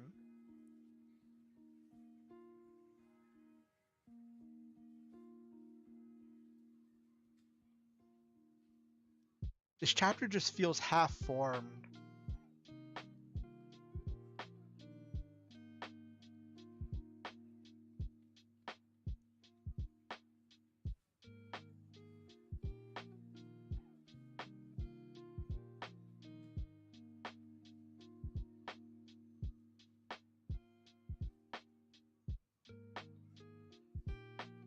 We haven't even hit our 400 word count today. We're only at 389.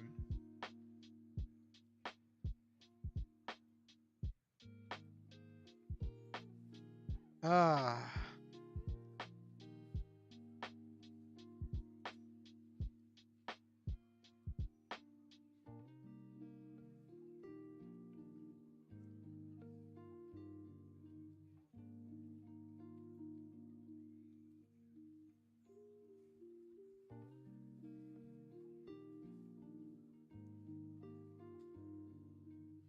Yeah, it's a good point, Silva.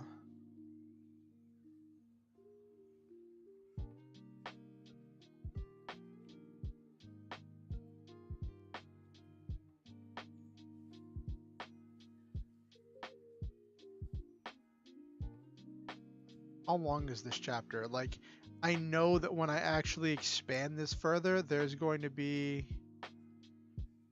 Chapter's not even 1,000 words so far.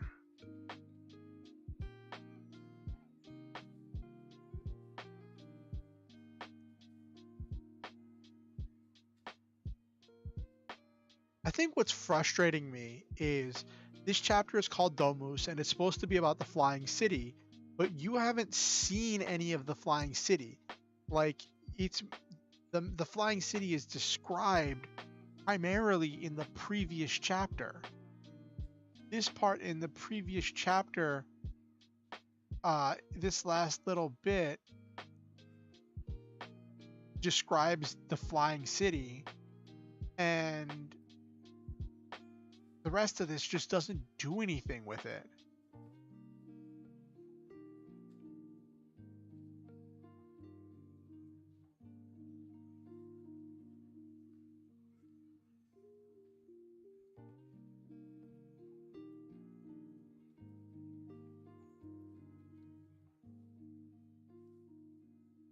That's also true, Silva.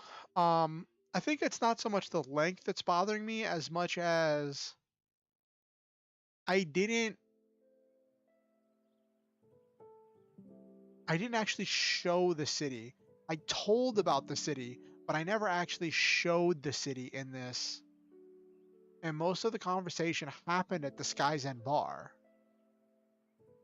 Um, but like I didn't actually show the city.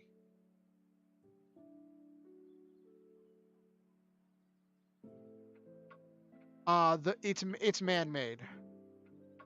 I th-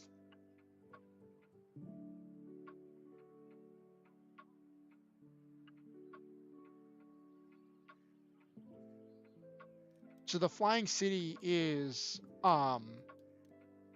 this massive tree that has this really big and expansive roots, and then the city is built on top of the packed dirt and stuff that is all pressed into the roots of the massive tree. Um, and there are all kinds of gardens and things growing parts and growing things for the flying city. And there are these things called float sacks that are used to make their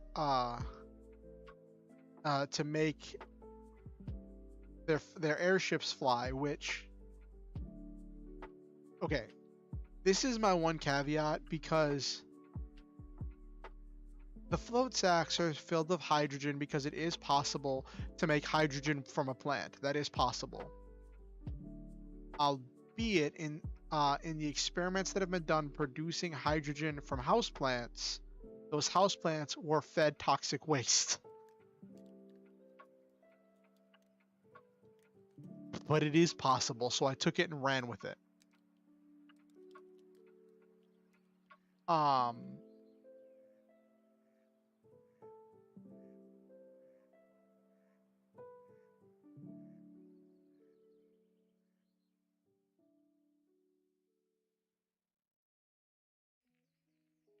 yes, that is the beauty of fantasy and science fiction. So, so a group of so what I have described here is that there's a group of sacks, these long sacks, filled with hydrogen that are affixed all around the edges of the ship that float the ship in the air. Um, Now, sacks that size full of hydrogen would not actually float a ship. That is actually true. Oh, but I have fun with it.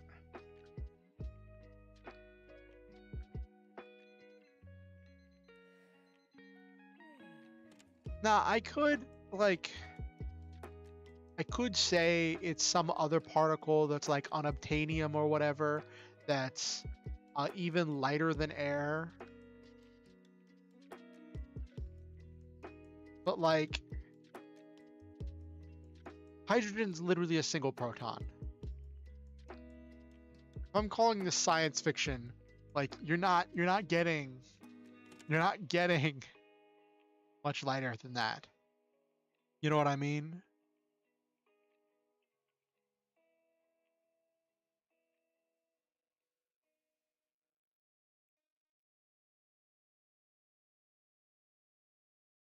So I guess the natural response of where to go next, um, is to show more of the city.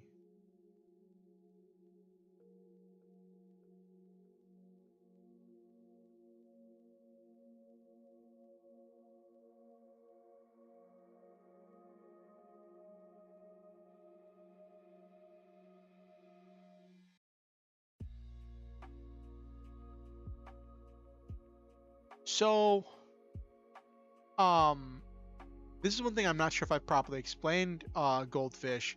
This city is a pirate city that is not a part of the government. The central government on land is planning the extermination. Um,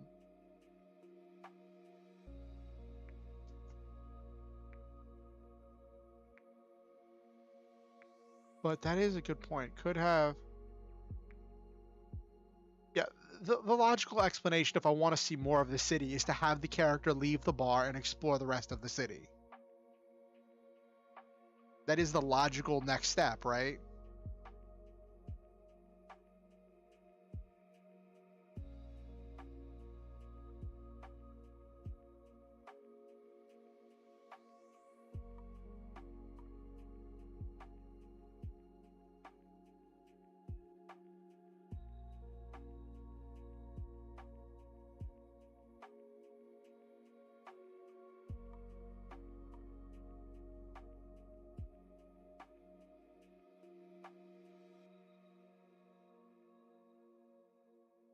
But actually, you bring up a really good point, and that is actually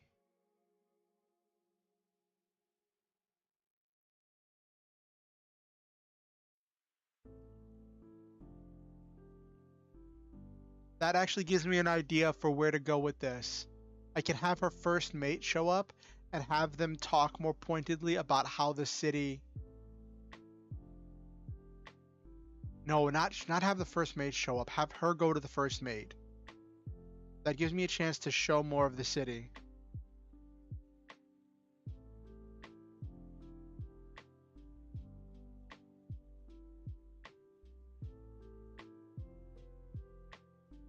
Yes. So I could have her wander to the edge of the city and see the giant float sacks. Um, and comment on more of the city.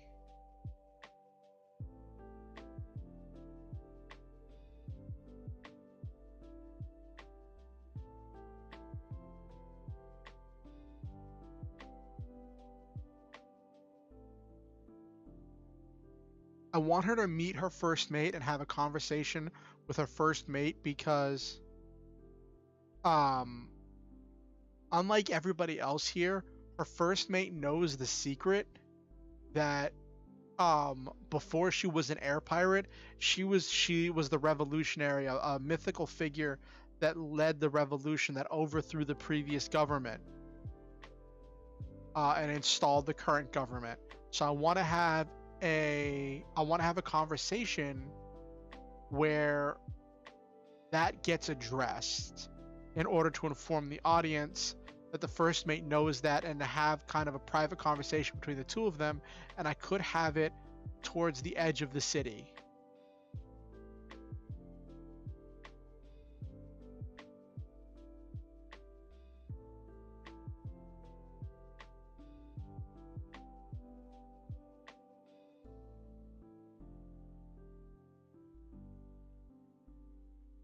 Yeah.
How do I explore this?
Not a big fan of that sentence, but I feel like it's redundant to just keep saying the massive tree at the center of the city.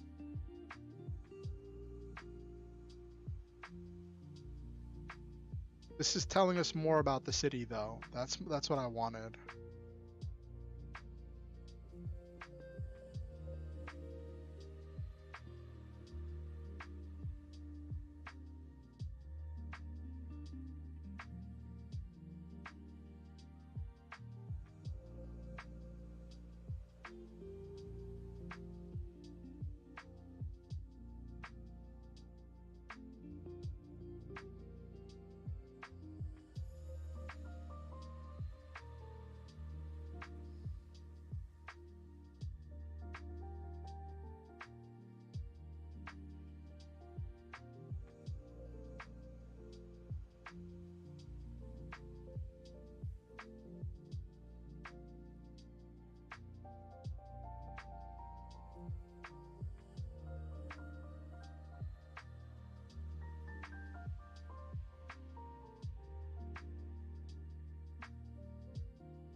I like this better. It's giving me a chance to really describe the city as she's wandering around.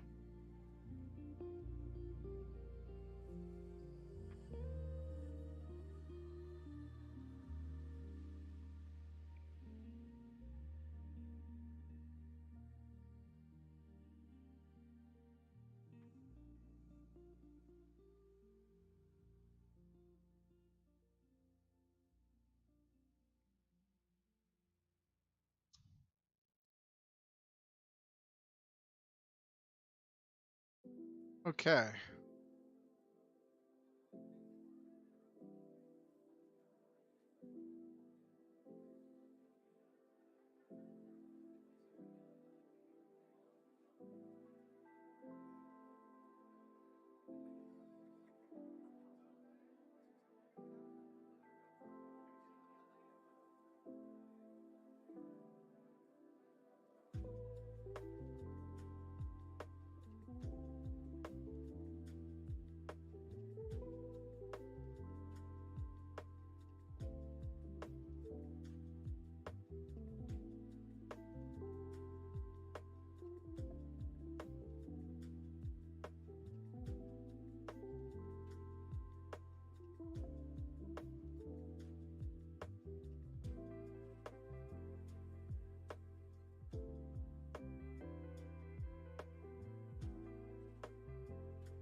Mm-hmm.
Blocks was already introduced, so I don't want to keep it like mysterious.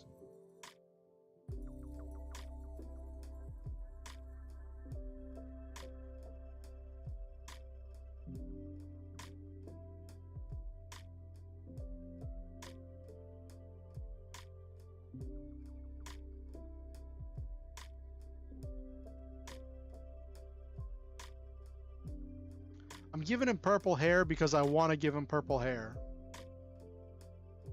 I hope I didn't already give him a hair color. Let me scroll back to the only time where I mentioned him before at all.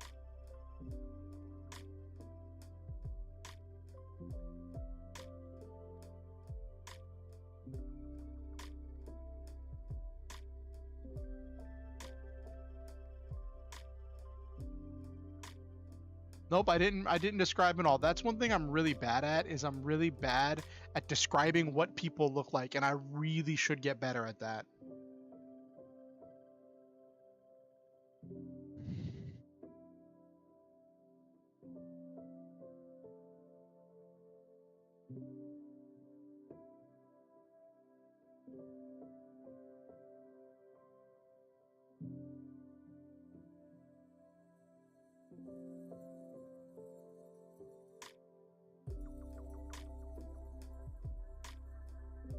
Okay.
Describing one, here come all flat top. He got juju eyeball. He only holy roller. He got hair down his knee. He wear no shoe shine. He got toe may football. He got what is that even from, Silva? What even is that?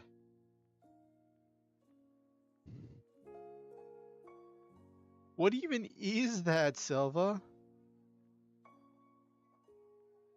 Oh, a Beatles song. That's why I don't know it.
So this is the part where I want to reference that everybody here,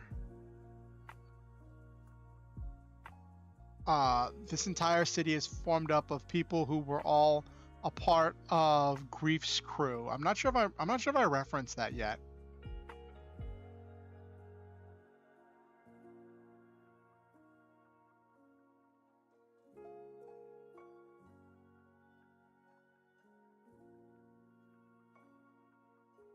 No, I don't think I mentioned that yet. So that's a good place to mention that. Where she says, you do great things for this city, not just your own crew. And she says, all of you are my crew. Even if you aren't on my ship anymore or on new ships now, everyone here is all a part of my crew.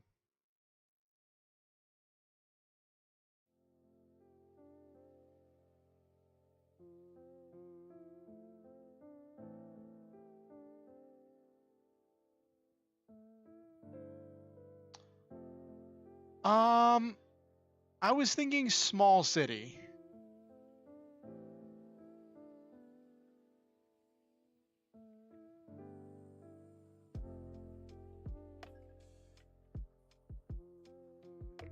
You think my description of it's too vague?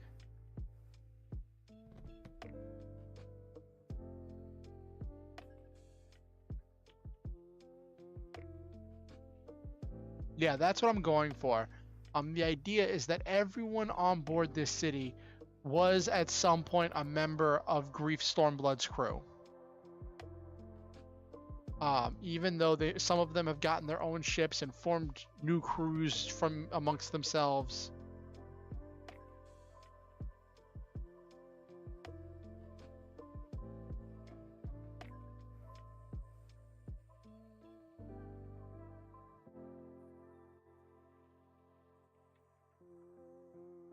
All right, Selva. Good night. Get some rest. I should be finishing up here soon. I'm probably gonna finish up this chunk of dialogue and call it a night. I think we got a lot of good writing in tonight.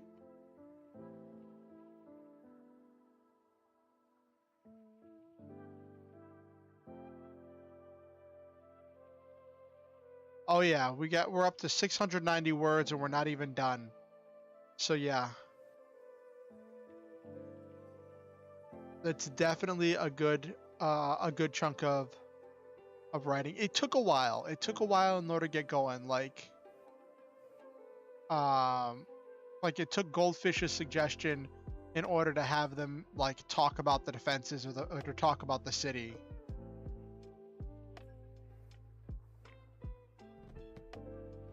So I am very grateful to Goldfish for that suggestion and insight.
Okay.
What if you're wrong? What if they do have some plan that will threaten not just the city, your crew, but all of humanity? Will you let them all die for some philosophical ideal? I like that. I like that a lot. Hmm.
You help put these people in power. Now they're threatening everything you care about and everything else too.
I was a different person then.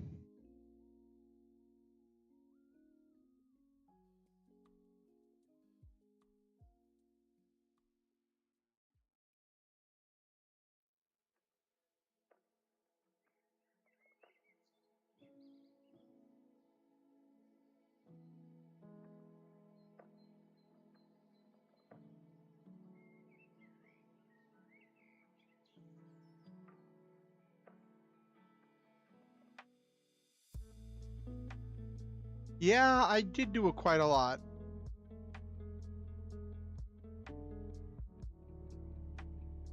I mean, I had a lot of trouble getting started.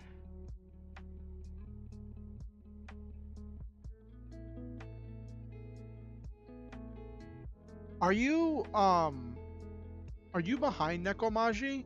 Because I've noticed your comments have come like responding to things I said like a minute or so after, like at least 1 to 5 minutes after I said them.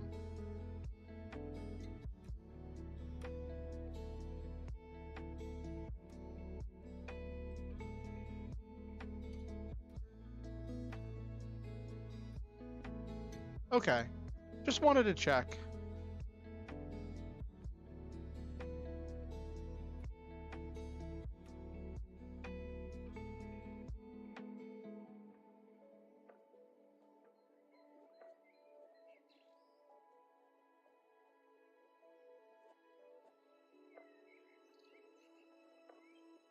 That makes sense. What are you typing up, Nekomaji?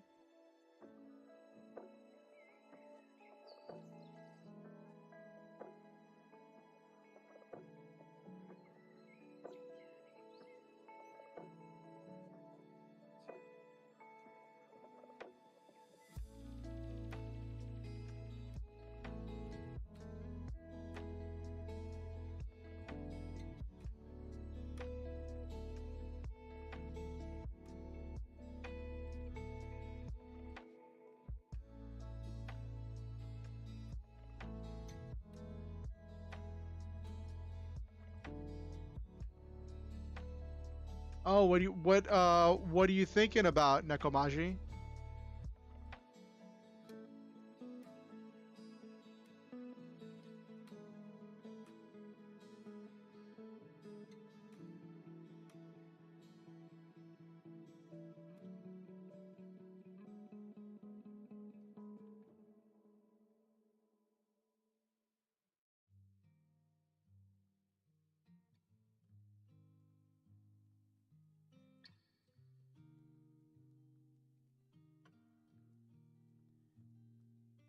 Oh.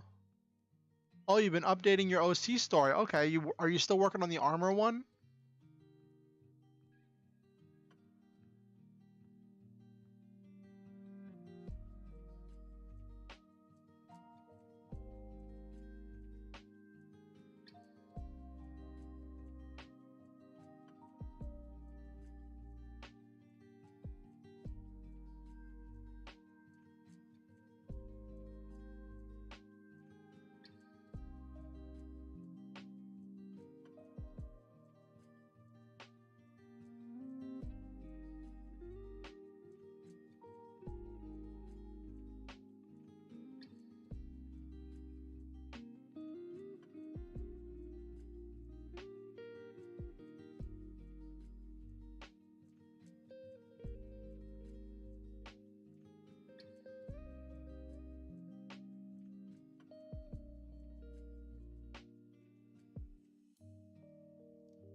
Ah, that's cool. Updating it so it's more of a living document.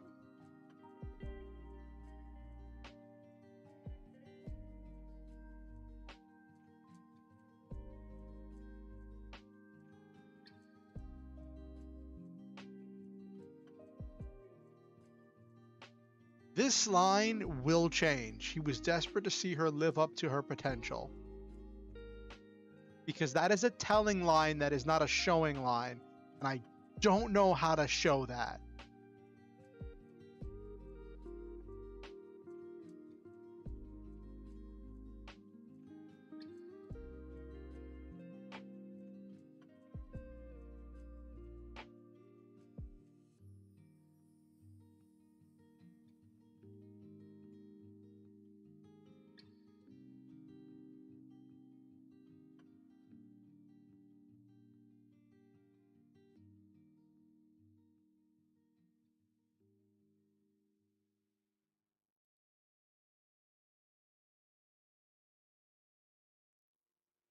All right, we almost broke 1,000 words tonight. We had 976.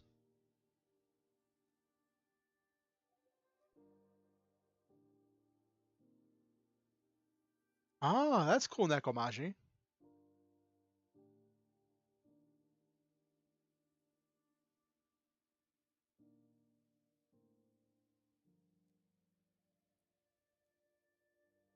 Thanks, Goldfish. I think that last sentence bugs me because I'll probably think on it more. I'll ruminate more. Thank you, Nekomaji. So how many words? So I don't know if there's a way to do this, but I wish there was a way where I could have the chapter name be not counted when I did the word count button so that I could just press word count. Like, I just wish I could just press word count and it wouldn't like count the chapter name or chapter end. When I first did my first chapter, I tried writing chapter end.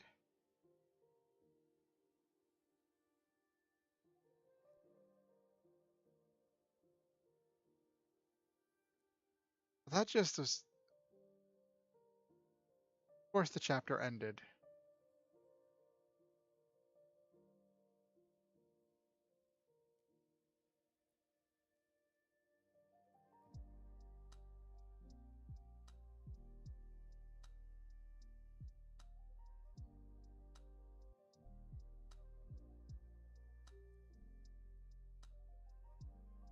Okay.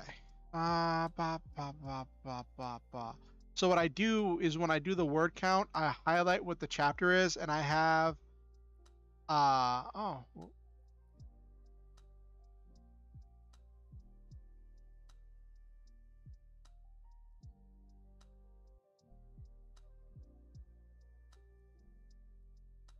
whoops.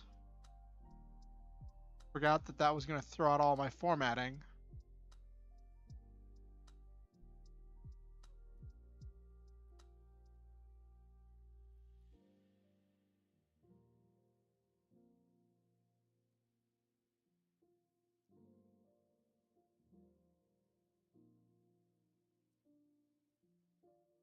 Okay.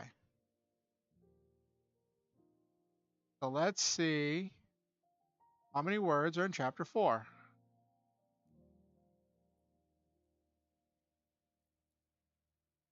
1,319. All right. So now let's update the document.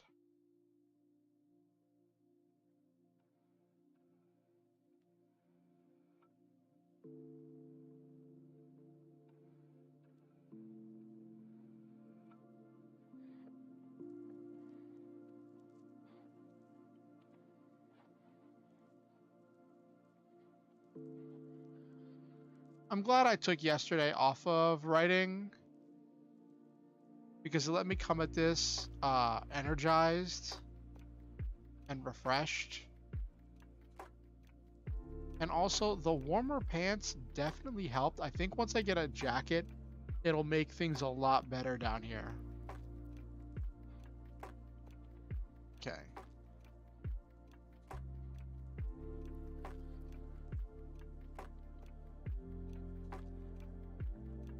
$13.19. Okay.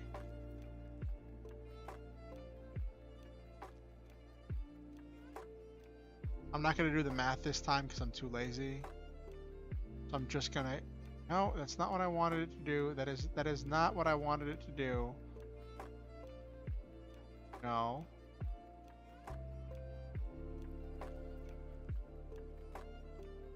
So now let's add this up. Chapter 1 is 3, 4, 7, 6. Plus chapter 2 is 2, 7, 8, 3. Chapter 3 is 2996.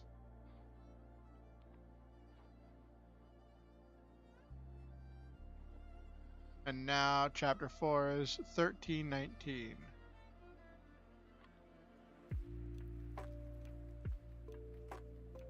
Alright, so we are up to 10,574 words.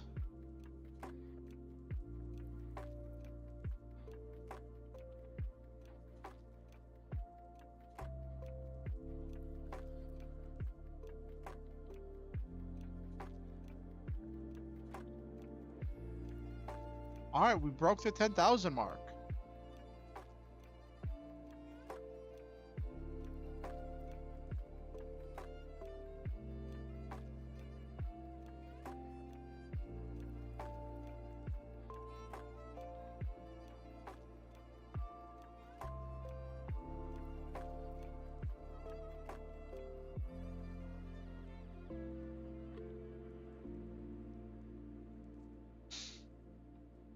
I'm gonna have to move this over.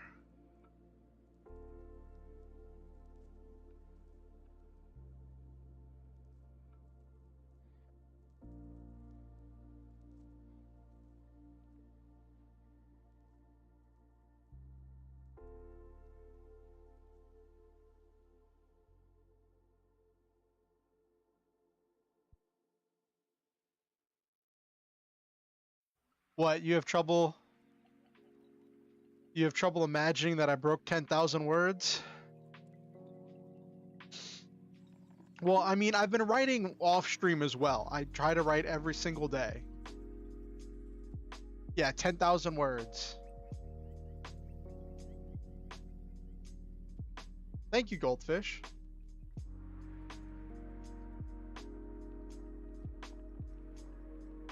Honestly, each and every one of you who've come in here and contributed have been a big part of this. I plan to thank chat and my caring and loving community in the, I don't know, in the what do you call that page where people thank people who like helped make the story possible?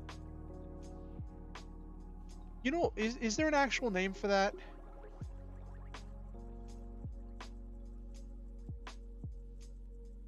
There are emotes. There are things you can do. I don't know how they make them work.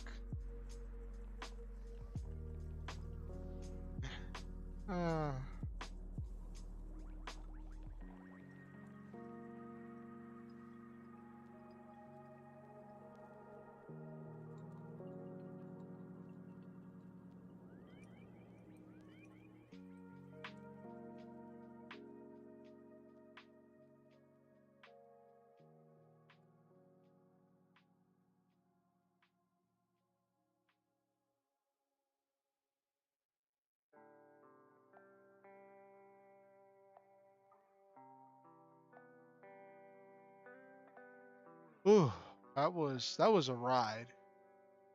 10,000 words. I wouldn't have been able to do this without each of you, but I don't know, what's that called? I'm gonna Google it.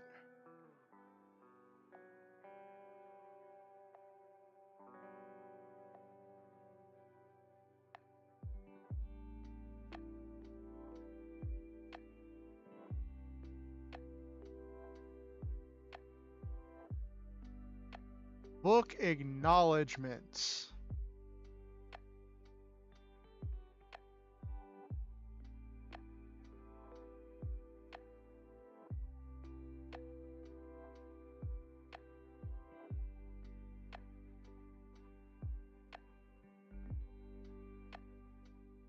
That's what it's called.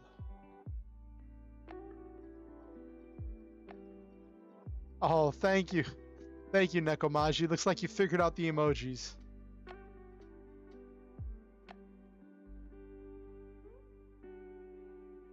We're all chugging away on this.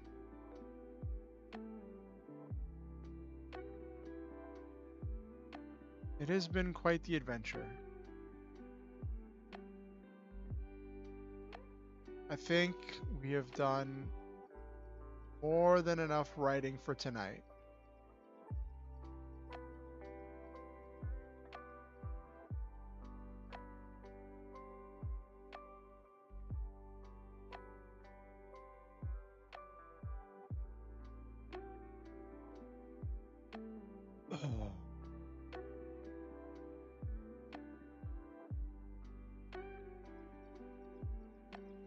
Yeah, preface. That's probably what I'm thinking of. But yeah, definitely in the preface, I don't know if I'm going to name specific people or if I'm just going to put like thank you chat, thank you to my community, because if this like I can honestly say switch over here. I can honestly say if this becomes anything, that it wouldn't have become anything without all of you. Without these streams and having dedicated time to work on this, without the suggestions and input, and even tonight, Goldfish's suggestion gave me inspiration of where to go next in the story. Every little bit counts and every little bit matters, and that's really important. So, what have you all got planned for this weekend? Nekomaji, Goldfish?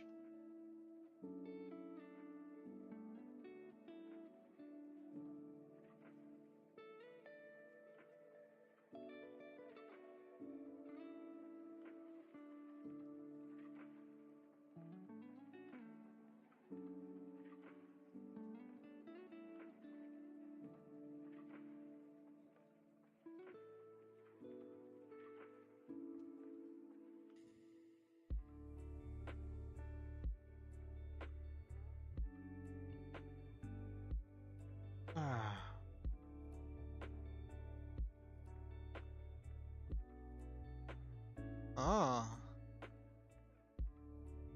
Probably gonna be doing some writing, Goldfish. Well, if you ever want to share your stuff, Goldfish, you can share it in the Discord. You can share it in the writers' corner. I'm very interested to see your short stories. I'm sure Nekomaji and others would be interested to see them, because I remember Nekomaji said that you like fantasy stories.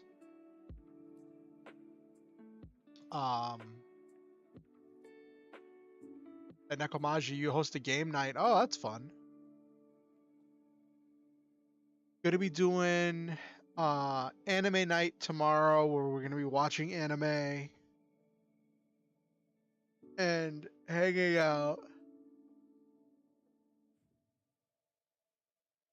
Yeah, that could be great, Goldfish. So tomorrow we're gonna be doing anime night. Sunday I run a Lancer game, which I'm hoping will actually have a game this time. It's been like, what is it, 2 weeks since I've played Lancer, and I'm kind of fiending for it.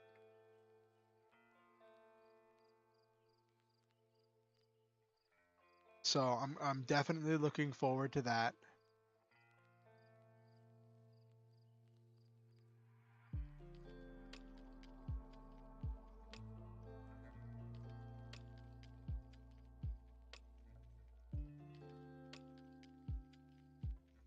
No, Silva doesn't get to torment me with anime because Silva didn't want to watch G Savior with us. No, I'm kidding. So Thursday nights we do a short anime night, which is so. This is kind of funny. Silva was the one who suggested doing a short anime night before I watched Critical Role, because before I was like, I'm watching Critical Role, I don't want to do anything, right? Um, but Silva was the one who suggested it. But then yesterday, when we were getting ready for anime night, Silva tells me that they had just started doing a raid in Final Fantasy 14 and was in the middle of stuff and would not be able to actually participate. And I'm like, but this whole operation was your idea.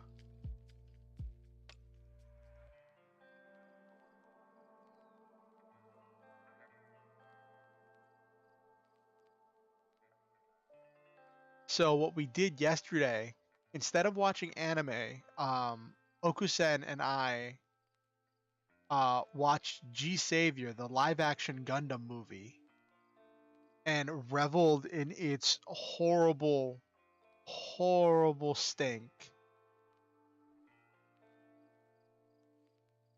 Yeah, but like, Silva was there for part of it, but like,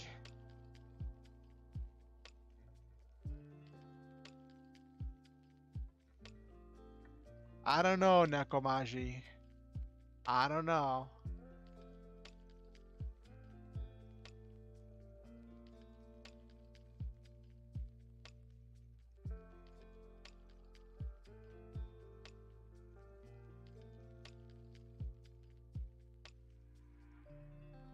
Hmm. We'll see. We'll see what happens tomorrow. I don't know if Okusen's going to be able to join us or not. But we'll do some anime. And then Monday will be another stream. It's going to be another writing stream. I'm doing a bunch of those. Your life on anime. That should be interesting, Nekomaji. Yes, there is no shortage of rough live action adaptations. We watched G Savior and just kind of tore it apart after the movie. We just discussed it. It was it like G Savior wasn't even one of those movies that's just so bad it's good. It's actually not as bad as it could have been, but it's still really bad. So it's just in that bad that it's just bad, which is part of what makes it so funny.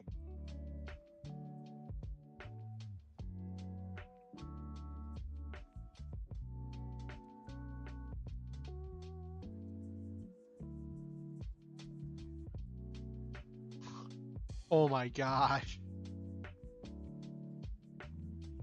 So it's like how much of your life has been spent watching anime. That's funny. I don't think my numbers are that high. I got them rookie numbers.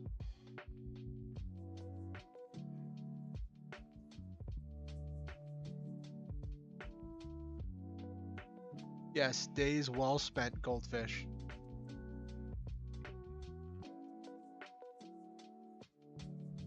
Yours is in the years, Nekomaji. Oh, wow.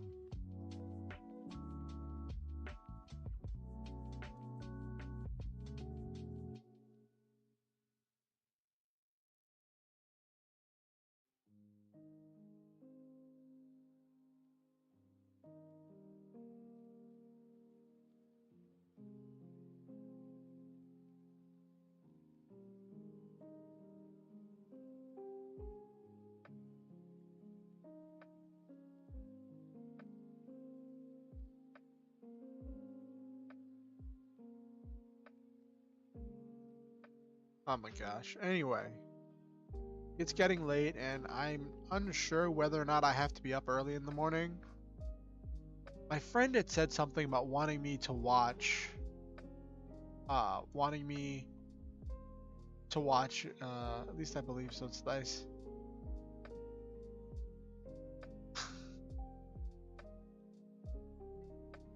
That sounds fun, Nakomaji. So like my friend had said something about wanting me to watch his kid in the morning. Because he might have to go into work tonight. But then he started trying to get out of going to work, so Like when I come up from being downstairs, I'll probably see whether or not my friend is still here. And if he's left, then that means that I have to be up early to watch the kid. But the kid doesn't do much in the morning. She just kind of like eats a peanut butter sandwich and watches TV.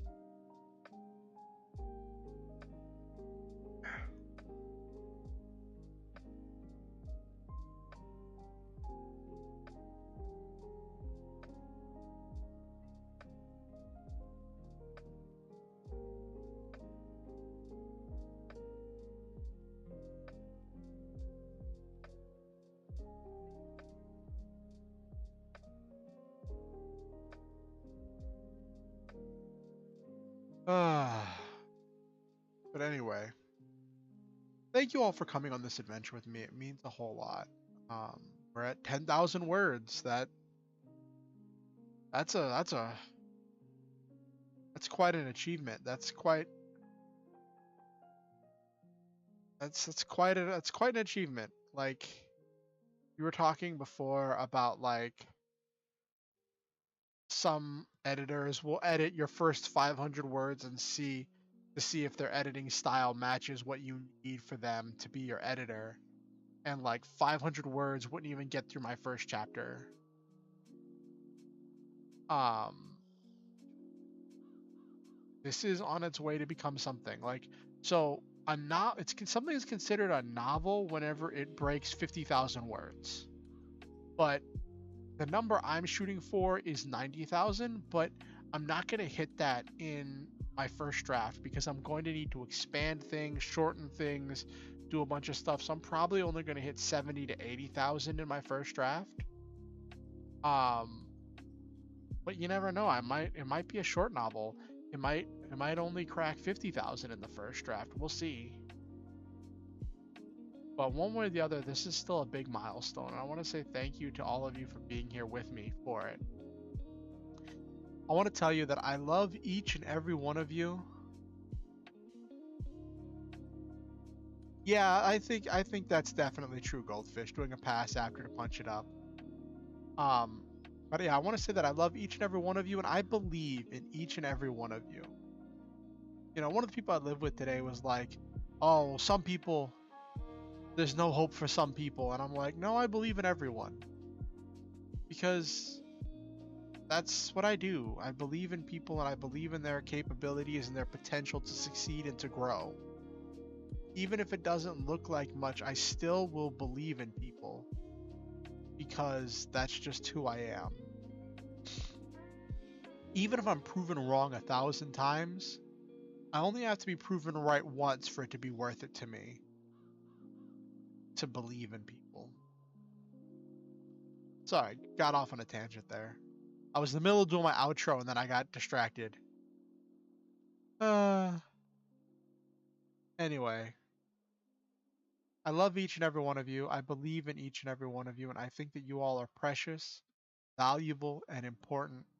You all bring something wonderful not only to my streams but to this very world. You make this world better just by being in it, and I am grateful to live in a world with you in it. I want to say thank you for being my viewer, my friend, member of my community, all of the above. Um, I want to say thank you to Goldfish, to Nekomaji, to Silva, to anyone else who watched, all the silent watchers and the people uh, who watch the VODs. I want to say thank you to each of you as well. Please be sure to like, comment, subscribe, ding the notification bell so you can be kept up to date whenever I go live or whenever I release any new content. Please be sure to share it with your friends if you think any of your friends would enjoy the stream.